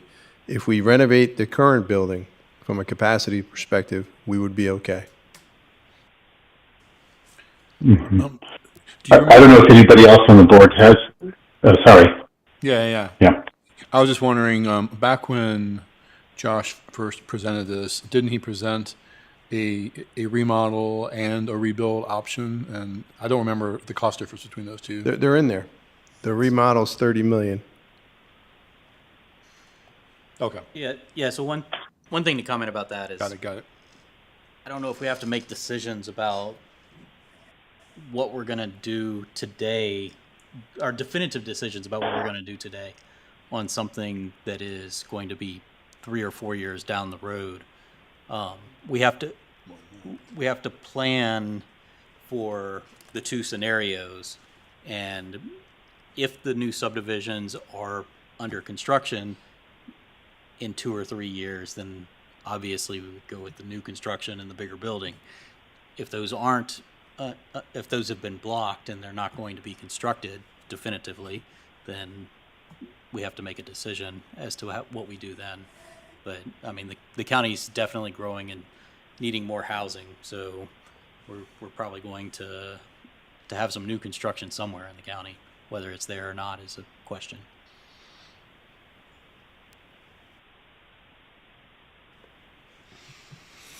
So to kind of piggyback and maybe help with Laura's question. So with the Christiansburg projects, it was always the conception that all three of those projects would happen simultaneously, which they did, which is what I was of the mind that that's what we were going to be doing in Blacksburg, to, say, this is what we need, this is how much we're projecting it will cost, and them figuring out how much they can afford for them to give to us for the construction and go from there. So some of the design gets rearranged and reconfigured once you figure out how much money that you have to do the projects. So as far as Charlesville Middle School, I'm still a little leery about how many students are projected that impact there. I just don't necessarily believe it'll be that many. But there definitely needs to be some big attention paid to the the middle school. Montgomery Central for me is, I'll say this, how much of a money pit, quite frankly, is that to us? How far are we going to go without doing a major renovation to that building or tearing it down and doing something else to say that in the long term, how long can we keep using that as an educational facility? Because at one point, it was not being used as an educational facility for parts of it. And that's another conversation. So that's where I'm at with things. I would like to know what the figure was for the 3 elementary schools in Christiansburg, because for some reason I'm thinking it was more like 130 to 135 million that was put into those 3 schools. I may be incorrect. I think that number, Ms. Franklin, includes the high school. I think it was around 35 million for the elementaries. Okay. And around 100 for the high school. Okay. Ms. Bland, is that somewhat accurate? Yeah, because I was thinking that doesn't sound quite right, but. And we came in under budget on those too, that we still have monies in capital for those. Christiansburg not finished yet, so we'll see. Okay. At the time, right, at the time. Exactly. I would like to follow back up on Dr. Guidry's question, though, because I think it is a very fair question that this board needs to decide. As we look at the elementary school costs, they're all around 30 on the high end. That's right. And if you look at the Charlottesville Middle School remodel, that's also in that same ballpark, right? 25 to 30. It's a big difference between the 30 million for that and the 80 million, right? So as we're thinking about what we're going to present to the Board of Supervisors, it's a $50 million difference between those two asks, right? So I do think we need to weigh that intentionally and have a decision in terms of which one of those we want to put forward. Sounds like everything else is fairly in support based on what we've got, but That's kind of the big question to me. And I think if not tonight, then before we take a vote on this, we need to resolve that. I don't think the board can issue a bond for a rebuild until several years down the road for that particular type of money that we could get for that. So I think if we're looking at a projection of not only knowing what they're going to do with the land development, which, I mean, if you're looking at 3 to 4 years before we see if anything happens, and even longer than that before we start on a project, at that point, we've had to go back and change things on rebuilds and renovations. I don't know how many times with a lot of the schools that we've done. And before I was even on the board, I know there were different issues that we would have to go back with them and talk about with issues that arose. So I'm hoping that they would be open to things popping up to where if we did see, it's hard on that particular school because there's so many what ifs right now. And we don't know about the development, we don't know, but we do have time there with that one. But now the the elementary schools, we do need to get started on. But, maybe we could have that conversation as far as if we can, this is something we're looking at, if we do decide we need this, or it comes about that we need to see about actually doing a rebuild instead of a renovation, we could maybe get some feelings or input on what their thoughts on that would be. And I don't even think they're going to have, like I said, we don't think we're going to have the bond money for that anytime soon anyway, if I'm correct in saying that. Right. Well, and to... I don't, would it be okay if I can go after you, Jamie. There was a second part to what I was going to say, but I can wait till after you're done, Ms. Bond. Oh, it's okay, Ed, go ahead. I'm sorry, I just can't see you, so I didn't know. No problem. One of the reasons for taking a more conservative approach, it has to do with the Board of Supervisors, but I was thinking if we took a slightly more conservative approach, then we could do 2 phases rather than 3 phases and do Charlottesville Middle and Montgomery Central at the same time. And while it's true that we do have some time, I would feel more comfortable taking the more conservative approach.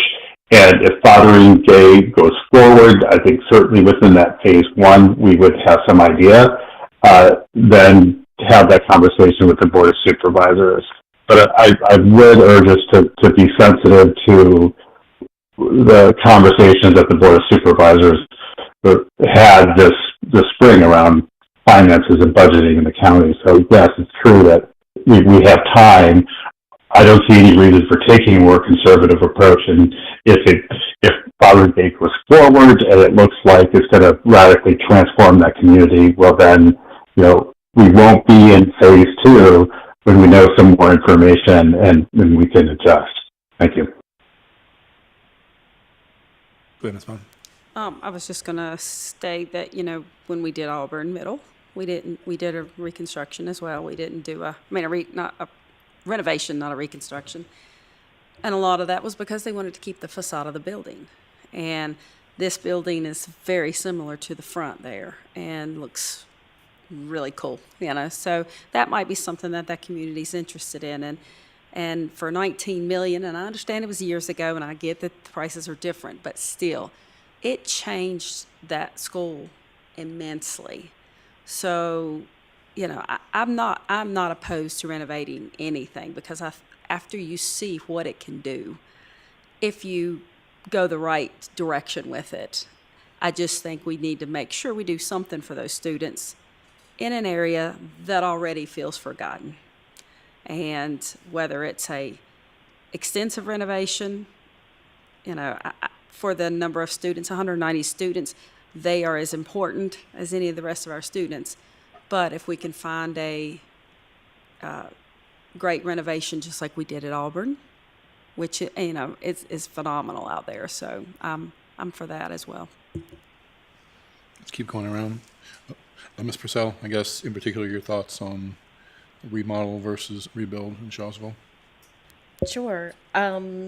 So just looking at slide number 2 here, that's also projected on the screen, Dr. Bragan, where it says phase 2, the summary of preferred option is new construction. Is that the recommendation of the administration? Sorry. That was an ideal. We're not opposed to doing the renovation. I think we could accomplish the same end. And I think Ms. Bond raised a really good point. If you look at Auburn Middle School, you would think that was a brand new building. Even with the facade in the front of the building, it retains that original look.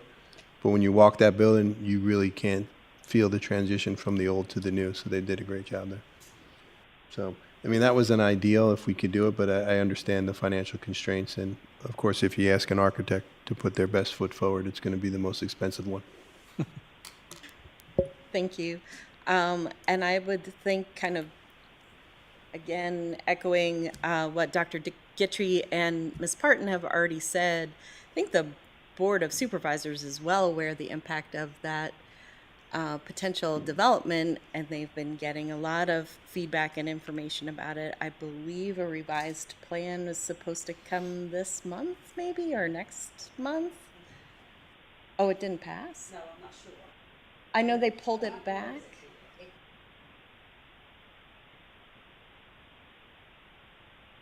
Right. So I think it would make a lot of sense to just be very transparent that our decisions very much need to follow what their ultimate decision is, because that impacts enrollment so significantly. But maybe if we are sharing this same slide deck or a similar slide deck with them at our joint meeting, to change that phase 2 section to reflect things like potential renovation and also reluctance of us to commit to much until we know what's going on in that part of the county. Dr. Roundtree?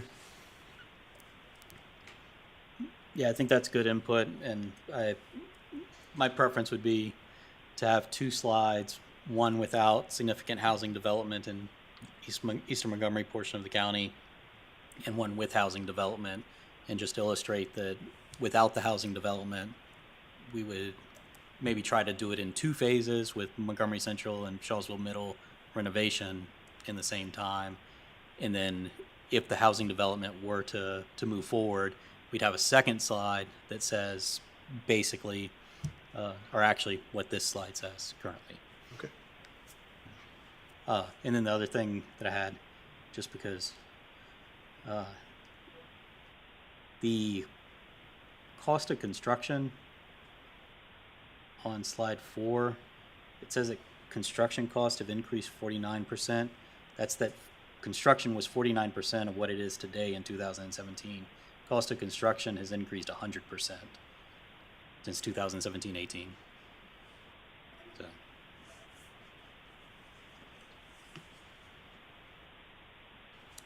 I don't disagree with that. Okay. Math, it's fine. You know, architects are good at designing stuff and things like that. Perhaps math wasn't the strong point. And Ms. Franklin, I forget if you rendered an opinion between the remodel and the rebuild on Charlottesville. It would be remodel. Okay. And I would like to see some more information about Montgomery Central, because at this point, we're just talking about the lower buildings, correct? Where we have our alternative programs. Yes. Right. And how feasible, again, will it be to continue putting money into that building without doing some kind of real renovation that's going to make it long lasting, that's going to be here for a long time, and we're not going to have to keep putting some here, some here, some here, because we know the cafeteria was there that doesn't function anymore, and that's an old building. The bathrooms need to be redone. Exactly what are we going to do with that building? What's our need going to be for that building? Okay. Yeah, I was already a fan, even with the original proposed plan to try to consolidate into 2 phases, because based on the cost difference between what we're talking about in Charlottesville and Montgomery Central, they kind of balance out with the elementary schools in the original plan anyway, right? And if we go with the reconstruction in Charlottesville, then that's certainly a lower amount there. But maybe to Ms. Franklin's point, maybe we look at doing more in Montgomery Central than maybe we had originally planned, if we're not trying to bite off a rebuild in Charlottesville. So, but it does sound like, based on what I'm hearing from the board, that the preference would be a 2-phased approach initially, based on how we understand things going on in Charlottesville right now. the two-phased approach with the elementary schools in phase 1, Charlottesville Middle reconstruction, and a remodel, and Montgomery Central remodel as a part of phase 2. But maybe we relook at Montgomery Central based on the plans we originally had and see if there's more that we should try to do there. I think that's what I'm hearing. And then maybe a plan B, as Dr. Roundtree proposed, in case, a new development spring up in Charlottesville, although that may cause the Board of Supervisors to think long and hard about whether they want to do that if there's an additional $50 million school project that might land in their lap if they approve that. But We could put something together from all that feedback and get it to all of you and put it on the next board agenda. If that works for the team. Okay. I had one more question. Sure. The new build of Charlottesville Middle School, what is the student capacity of that building? It was on that slide, wasn't it? Is it a wash? Are they both 490, the reno and the new build? I'll get that listed there. I believe it was more than that. I believe it was, is it listed there? The next one.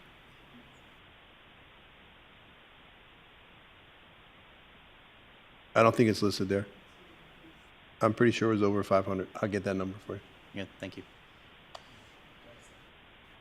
Yeah, I didn't include that number in there. We talked about it. It's not on that slide now. I'll get that information. Okay. Okay, so it sounds like we have a concurrence across the board. But Dr. Guitry, again, I can't see. Apologies. Any other questions or comments? No, I would just echo the sentiment regarding Montgomery Central, but I think this is a good plan. Thank you. Okay, great. So I think we got direction. And then we'll bring this back at the next meeting for a final review and vote. Is that the plan? And then we'll know what our plan is that we're going to present to the Board of Supervisors at the joint meeting. Sounds good. Okay, great. Thanks, everyone. Next up, the federal program applications for Title I, Title II, Title III, and Title IV were presented on May 20th as a first read. They are brought back tonight for approval. Emily Altizer, our administrator for federal programs, ESL and preschool, is available for questions if needed. Do I have a motion to approve the federal title grants as presented? Motion. Second. Dr. Roundtree and Ms. Franklin, any discussion? Ms. Osborne, please call a roll. Ms. Bond? Yes. Ms. Franklin? Yes. Dr. Guitry? Yes. Ms. Parton? Yes. Ms. Purcell? Yes. Dr. Roundtree? Yes. Mr. Hudson? Yes. 7 in favor. Motion carries. Next up, do I have a motion to authorize a supplemental appropriation to the 2024-25 school operating budget in the amount of $1,258,000? Second? Ms. Franklin and Ms. Purcell. The details for that are in board docs.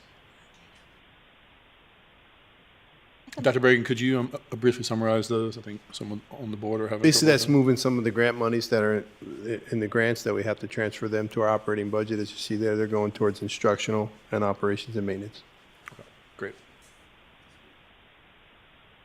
Yeah, that's fine. Any questions or discussion? Okay, great. Ms. Osborne, please call the roll. Ms. Bond? Ms. Franklin? Yes. Dr. Guidry? Yes. Ms. Parton? Yes. Ms. Purcell? Yes. Dr. Roundtree? Yes. Mr. Hudson? Yes. 7 in favor. Motion carries. All right, next up, the school board has in the past authorized the superintendent or their designee to review and approve the payment of the final June invoices.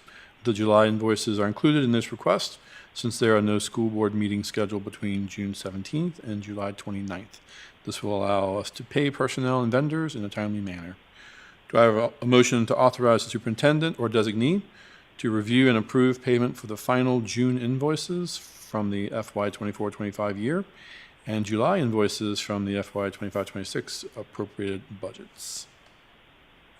So moved. Second. Dr. Roundtree and Ms. Parton. Any discussion? Can I ask a question? Yep. Thank you. I know that one of the questions that have been raised in prior conversations with board supervisors is the amount of carryover that the school division has at the end of the year. I remember seeing an update either last meeting before, and there was quite a bit that still hadn't been spent from our operating budget. Just for clarification, I know that we're going to see invoices, we're going to pay them, and there's going to be a report at the next school board meeting in the public content notes. But at what point do we see what that carryover is and how it's being allocated, just to be aware of it in case there are questions about how much we're rolling over, how much we're carrying over, and how that money is being used? Yeah, this what you're asked to approve right now is just to pay for bills in between that July meeting, between July 29th, that's a long way from June 17th. But I would imagine we could normally, and Ms. Bland could correct me if I'm wrong, in that July meeting or in the August meeting is when you will see what the final year-end balances are and what that carryover and what the ask would be to put that into. And we'll get all that information as soon as we close out the year, which is June 30th. So we could probably try to get it to the school board for their to look at before we ask for formal approval at the end of July, what those numbers are. We obviously don't know those until the very end of the school year. We would like, and what we anticipated doing is if we do have any monies remaining, to put that into our health reserve account to continue to build that up. We put monies in there last year, I want to say 700,000-ish to get that reserve up to 1.2 million. And we think a healthy, robust reserve is somewhere between 2 and 4 million. We're not there yet, but we'll get all that information. And when we close out the year, Ms. Bland, correct me if I'm wrong, after June 30th, we can get the school board that information. And then we do formally ask for your approval to move that money into a reserve account and what's left. Right. Okay, thank you very much. Great. Any other questions or discussion? Okay. Ms. Osborne, please call the roll. Ms. Bond? Ms. Franklin? Yes. Dr. Guidry? Yes. Ms. Parton? Ms. Purcell? Yes. Dr. Roundtree? Yes. Mr. Hudson? Yes. 7 in favor. Motion carries. All right, next up, the 2025-26 MCPS school calendar was approved on March 4th. The calendar is brought back tonight for a proposed amendment and action. Do I have a motion to amend the previously approved 2025-26 MCPS school calendar to add March 30th and March 31st as non-instructional days? In accordance with notice given at the last meeting, I move to amend the 2025-2026 calendar to add 2 non-instructional days, March 30th and March 31st, creating a spring break that would be March 30th through April 6th, with students returning on April 7th. Second. Ms. Purcell and Dr. Roundtree. Any discussion? Who wants to start? Well, I'll start. Thought you might. Gee. Open up me, let me go. Okay, so first off, everybody knows I'm against spring break. And there's not many things that I'm adamantly against, and this is one of them, and have been since the beginning, back in the day when Wendell Jones was chair. So that was a long time ago. I continuously hear in closed session when we're doing discipline matters about how we don't need to take education from students. And I agree. But adding extra days to the spring break, that's exactly what that's doing. You're keeping kids at home. Plus, we just added to our budget breakfast and wanted lunch because it helps students learn if they were able to have meals and I agree. But these are the same families that are going to be at home without anything. Families that are in homes that are needy, parents that might work 2 jobs, grandparents that are raising children. I'm sorry, but we have a county full of those very type families, and you want to add 2 more days to being off, which would make 6 days of a spring break. That's even more than a week spring break. So I took today and I called daycares. And I called them in Blacksburg, I called them in Eastern Montgomery, and I called them in Christiansburg, and not one said they could accommodate children at a drop, they're called drop-ins, or just happen to need a spring break time. So that option is pretty much out for those families that don't have family. And yes, I understand we did a survey, so if anybody wants to email me, go ahead. I've already gotten those. But yes, 1,500 people, which we do not know, were those people that had students that wouldn't need child care? Were those our staff members that didn't need child care? Or are those families that had children in early education that would need daycare? We've got, almost 10,000 students in our county, and we're thinking, however important those 1,500 people taking that survey are, I think that's a small amount to say that represents what our county needs or wants. With that being said, looking at the calendar as it is, we have, let's see here, January would have 5 days off in January, 1 in February, that's not counting if we have inclement weather, 3 in March, 4 in April, and school will be out May 25th. Now, I can understand if we go through into June like we used to, but we don't do that anymore. And with looking at the SOL scores that I saw this evening, I personally don't, every day that we can educate our students is another day that we need to. And the argument of, this is how we can have staff retention, how we can have staff looking at our county to come here. Well, our budget gave our staff quite a few different options of being able to look at Montgomery County as more of a positive work environment. So we need something for the community as a positive movement. So my vote will not to be to amend it. I don't think it's fair to our community, and I don't think it's fair to our families. And they've already accepted the 1 cent raise in order to do some of the other things that we wanted. So to say if we do it, I'm intentionally disappointed. Ms. Barton. So, not to sound redundant, but I'm going to echo what Ms. Bond says. And what I'd really like to see is for us to really start being as passionate and adamant about the educational part for our students as we are wanting to see how much time we can have off. Test scores are not where they need to be and haven't been for a while. I have always, since I've been on the board, pushed for students to be in school more days. They need to be. I've had students talk to me and tell me they want to be in school. I've had families from all over every district tell me that they don't want the spring break or they don't want it to be as long because of the hardships and some of the hardships that Ms. Bond has mentioned. You know, when our kids aren't at school, we're worried about feeding them. Well, sometimes the only meal they get is when they are at school. So that's something else to consider. And then you throw the daycare in there, and not everybody is able to go and take a trip and go on vacation during spring break. And I'm not trying to make the people who do feel bad at all whatsoever.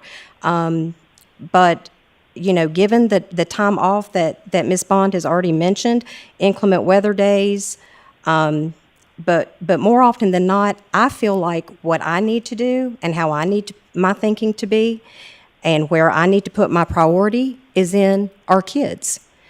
And I feel like our staff get treated well. I feel like our staff, you know, they've come to us with several things that they have asked for. We have accommodated pretty much all of those. You know, I feel like our staff gets a very good, you know, breaks compared to other school systems and other places of employment, if you want to get right down to it. So I cannot support adding the days. So we had brought this back because we had given the option, and I thought the board was almost kind of in agreement to that. You know, we want to keep a set amount of days here, which we were given by the superintendent and the calendar committee, and we had to take some days away somewhere. So we started out with possibly taking it from the winter break. Well, we got fussed at for that. So we added those days back and took it from the summer break or the spring break, but now we're back to I want it all again. And sometimes we just can't have everything we ask for. So my consideration is, let's start thinking about our students first, because that's what we're here to do, and our kids need to be in school. So I'm not going to be able to support the amended calendar. Dr. Guitry, I'll go ahead and call on you as if you were in the room here. I appreciate that. It's tempting to say something about the calendar, but no comment. Thank you. Okay. Ms. Franklin? Okay, so I was pretty adamant before that I was not in favor of the whole week and held fast that the 30th and 31st, we needed to be in school. And I'm still there. I'm still there. For some of the same reasons we've already heard. One of the big ones is childcare. There is not enough, and a lot of our students are going to end up being left alone. And we're going to have parents who may find themselves in jeopardy of losing their jobs because they have to choose as between I need to be with my children or I need to have my job. And I've watched that happen.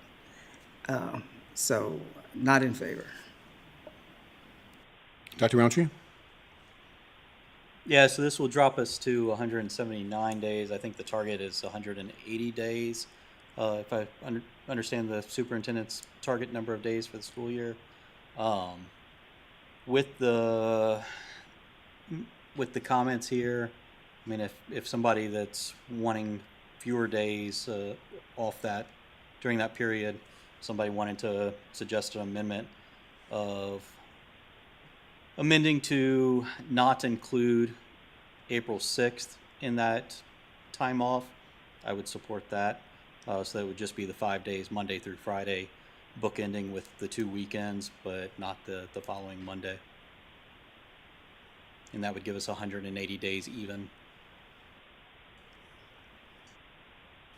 If I can make a comment to that, one of the reasons Monday was added was not due to the Easter break, as a lot of people have said. It was due to the lack of teachers and students that were in school. The absenteeism rate is one of the reasons we added the Monday to that break. So, just with that being said.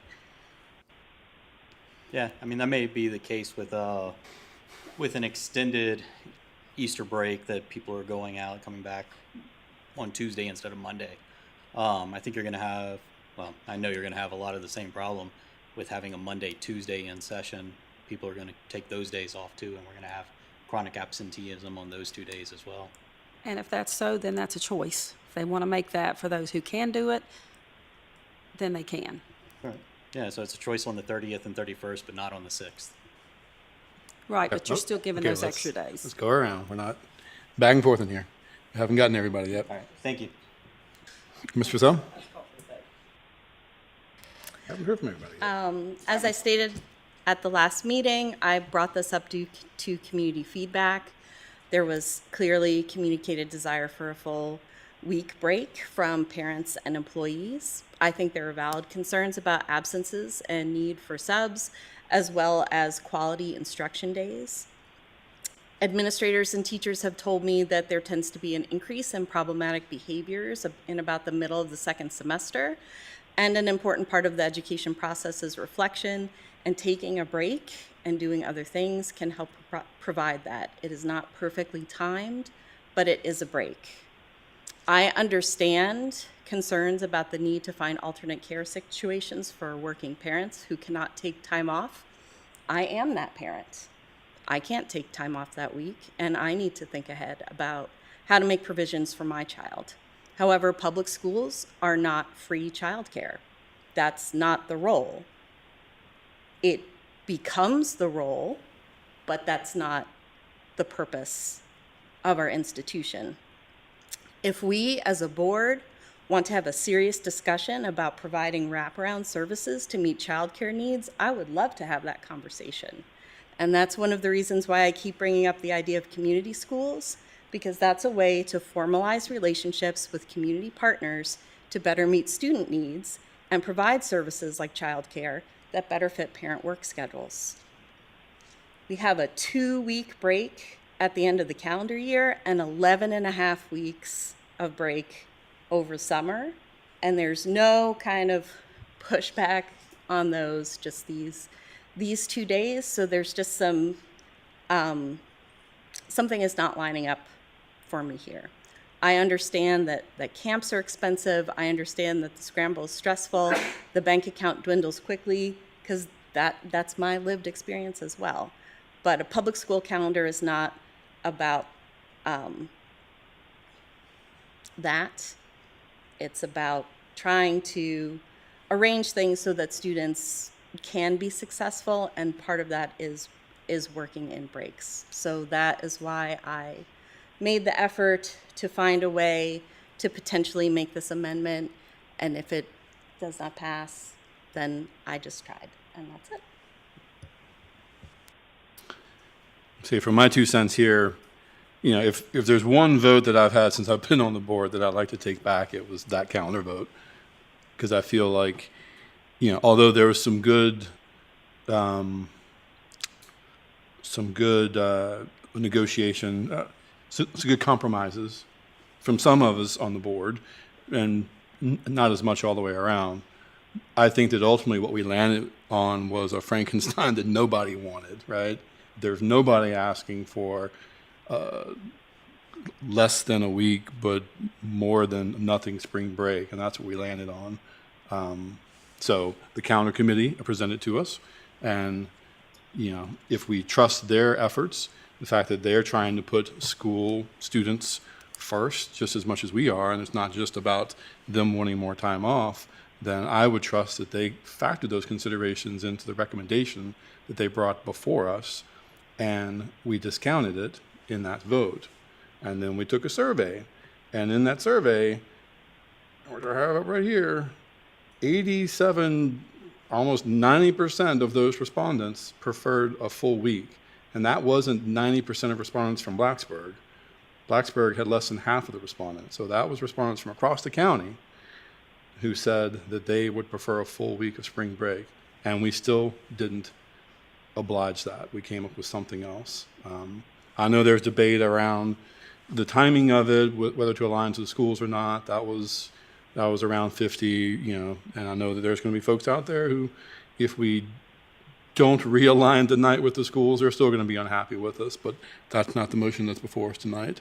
And then the last data point that I will share with you, I think I did this when we voted on this last year. If you look at our surrounding counties, Pulaski has a week of spring break. Theirs is after Easter, which is interesting because then it kind of ties into that Monday that we were talking about. I think Pulaski goes more days than we do, just putting that out there. But they can account for a week of Easter. Botetourt has a week of Easter. Radford City has a week. Roanoke County has a week. Salem has a week. So if other counties can do it, counties that have just as many child care needs as we do, just as much economic disparity as we do, okay, you don't need to talk under me while I'm talking here. I'm just saying, so with that information, I would also need to see how much longer they're in school or if they are in school the same amount of days as we are. I wouldn't mind having a break if you want to make your school year longer. Totally fine with me. Yeah, but that was never a part of the debate that we had. It was a week of spring break or no week. It wasn't extending the year to accommodate for it. The kids need to be in school. Okay. So I am in favor of this because I think that it's the right thing to do, responsive to our calendar committee, responsive to our community, and consistent with other counties. Is there any more discussion? So when it comes to the committee, and we talked about this, and we're going to do better this year, that the board's priorities were not put in front of the committee before they started doing their work, which is something that had been done in the past, so that we didn't have that conflict.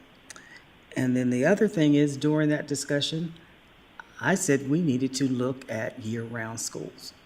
And the board agreed that was something we wanted to look at to see how that played out. So I still want to see how that plays out. That is an item that we're tracking to bring back. At least I've got it on my list. But, you know, I assume folks that are interested in that have looked at what that model is like. There are more breaks that break up those sessions, right? So it's not like you're in school all year long. Okay. Okay, that's cool. Roger. Okay. Any more discussion? Ms. Osborne, please call the roll. Ms. Bond? No. Ms. Franklin? Yes. Yeah. No.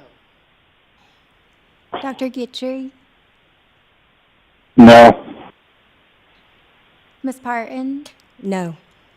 Ms. Purcell? Yes. Dr. Roundtree? Yes. Mr. Hudson? Yes.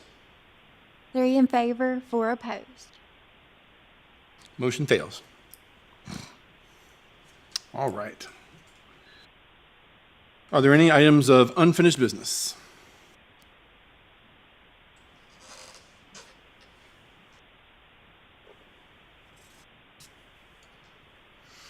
Were the lights dim that whole time and I just didn't realize that? It's weird. Are there any items of new business? So I'm not sure if it's new, but because I think Dr. Gitry brought this up before, related to the issue of immigration and what happens with our students. So at the law conference I just attended, related to subpoenas and warrants, whether they be state, local, or federal, what plan do we have in place if when someone shows up? And making sure that folks understand what they need to look for, who it is that they call immediately, how they receive the folks who may show up. Just what is our plan and what is our training or around that? When this first came up as an issue, we got all our information. We attended some conferences with the VDOE and with our legal counsel, and we shared with our principals the distinction for them to look for between a judicial and an administrative warrant, and who to call should somebody come to the door and have those warrants before you let anyone in the building. So we've trained them on that. We could get that information. Mr. Garrison could present to the board if you want that at a future meeting. But our team did a nice job, and we're prepared ahead of time. And as far as I know, to this day, we have not had any warrants that were attempted to be served for children in our schools. Because sometimes it's not just for the children, it can be for information, as you know. And, you know, one of the pieces of advice was to be polite, ask folks to come in, ask for the documentation, and make sure everything is in order, and then, you know, make the contacts, which I'm sure you always share with us. We can give a summary of that and what we did. We did do that training pretty close to when that first became relevant. Okay, great. Any other items, new business?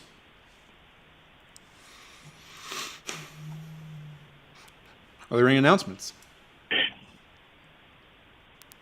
Sure. I'd just like to share that the MCEF, which is the Montgomery County Educational Foundation grant cycle, is now open, as is the Community Foundation grant cycle. And both of those entities provide monies for teachers to pursue projects that would fall outside of normal school budgets.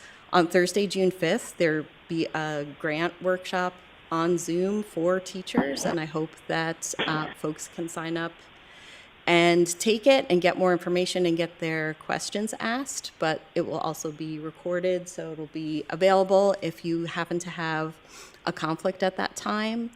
They're just some really wonderful projects that have been approved through those grants. The Zen Den at Eastern Montgomery Elementary School, Ms. Parton has mentioned that several times. It got some news coverage. Another one that I think is really cool was that an aquarium and supplies and fish to study the life cycle of trout was a project at Christiansburg Middle School, which just seems very cool to me, and just a way to kind of take things that are,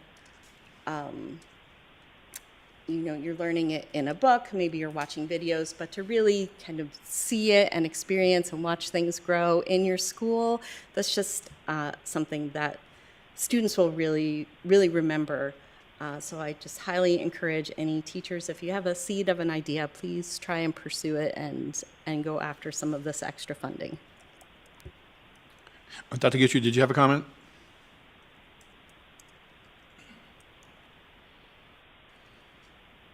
Sorry, I was just going to ask on that presentation, I didn't get to the mute button fast enough to let us know about any agreements between ICE and local law enforcement. If you could present that information along with the protocols, that'd be helpful. Thank you so much. Can you say that again, Dr. Guthrie? ICE Sorry. and local law enforcement, I believe.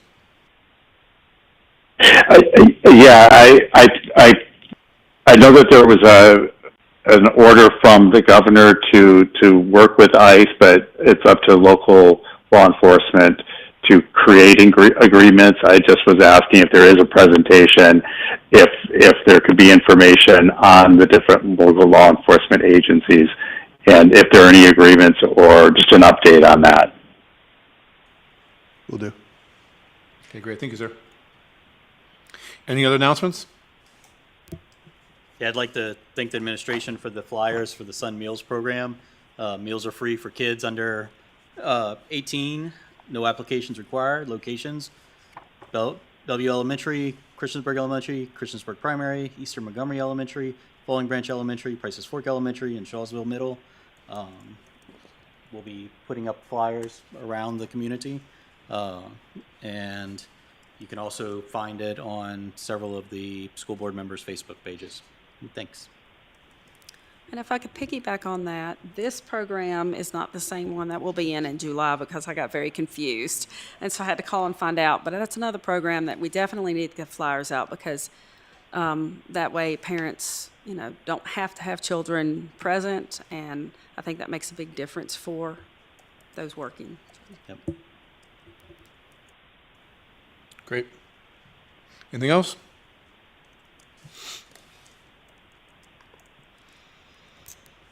Maybe just to echo what Dr. Bragan said in his superintendent's report, I was only able to attend one graduation at the end of May, but it was really, really wonderful to be able to celebrate the students. And thank you so much to the administrators who work so hard and teachers who work so hard to put everything together. And congratulations to our graduates.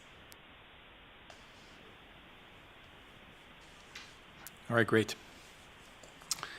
In terms of upcoming school board meetings, you can see the two that are already scheduled in our board docs. June 17th is our next work session, and then we also have a joint meeting with the Board of Supervisors on June 30th. And we're discussing having a special session on June 10th in order to handle some student matters and some other things. Still working that out. So June is not a lazy month for us. Got a lot going on. All right. And with that, hold up. Let me do the thing. I adjourn this meeting at 9:21 p.m. Adjourn this meeting. Oh, now it's 9:22. Dang it. Yay! Thank you. Thank you, Dr. Guidry. See ya. See ya. Hi, everyone. You're muted in the room. Are you clear for me to disconnect you? I think you did.